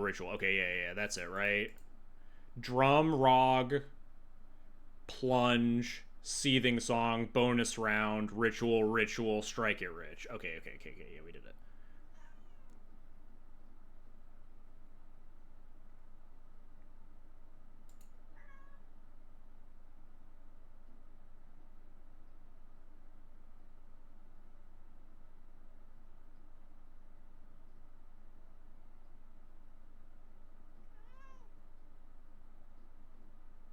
Yeah, there's a Pyretic in there, too. So we have Pyretic plus Desperate into Strike It Rich. Into Tendrils, which should be probably enough.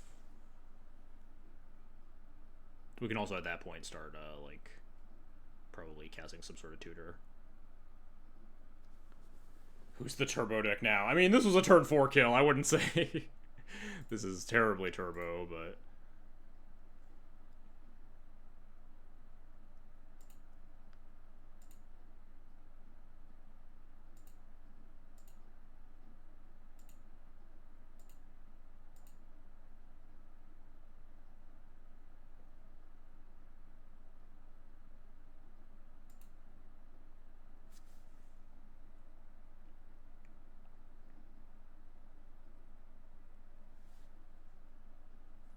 Zero land kill, gotta be turbo.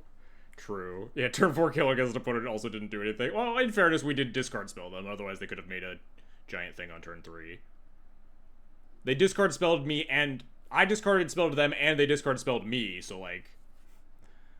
There were things that happened in between there.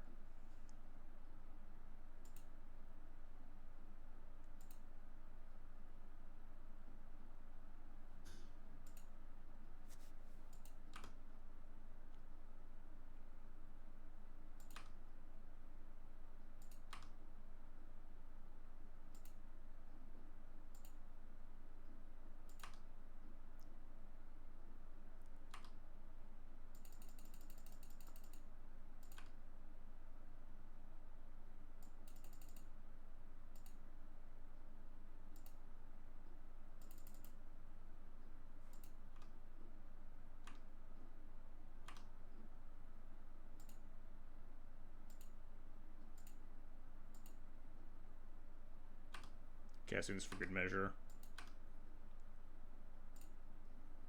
Tendril Zoo.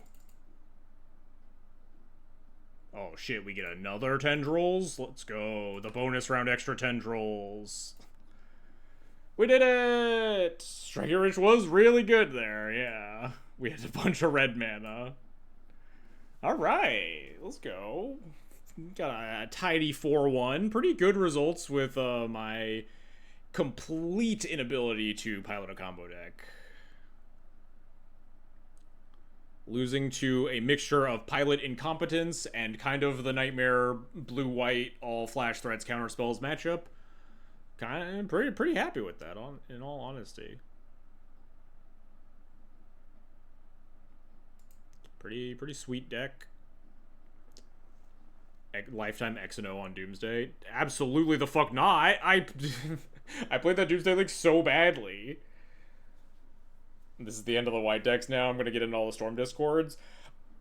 I was like shaking, sweating, being like, oh god, how do I get through my 40 card hand and find the kill? And chat's just like, fucking cast ritual bonus round ritual strike and rich. I would have found it eventually. I had plenty of time there, but like, I'm not built for the storm games.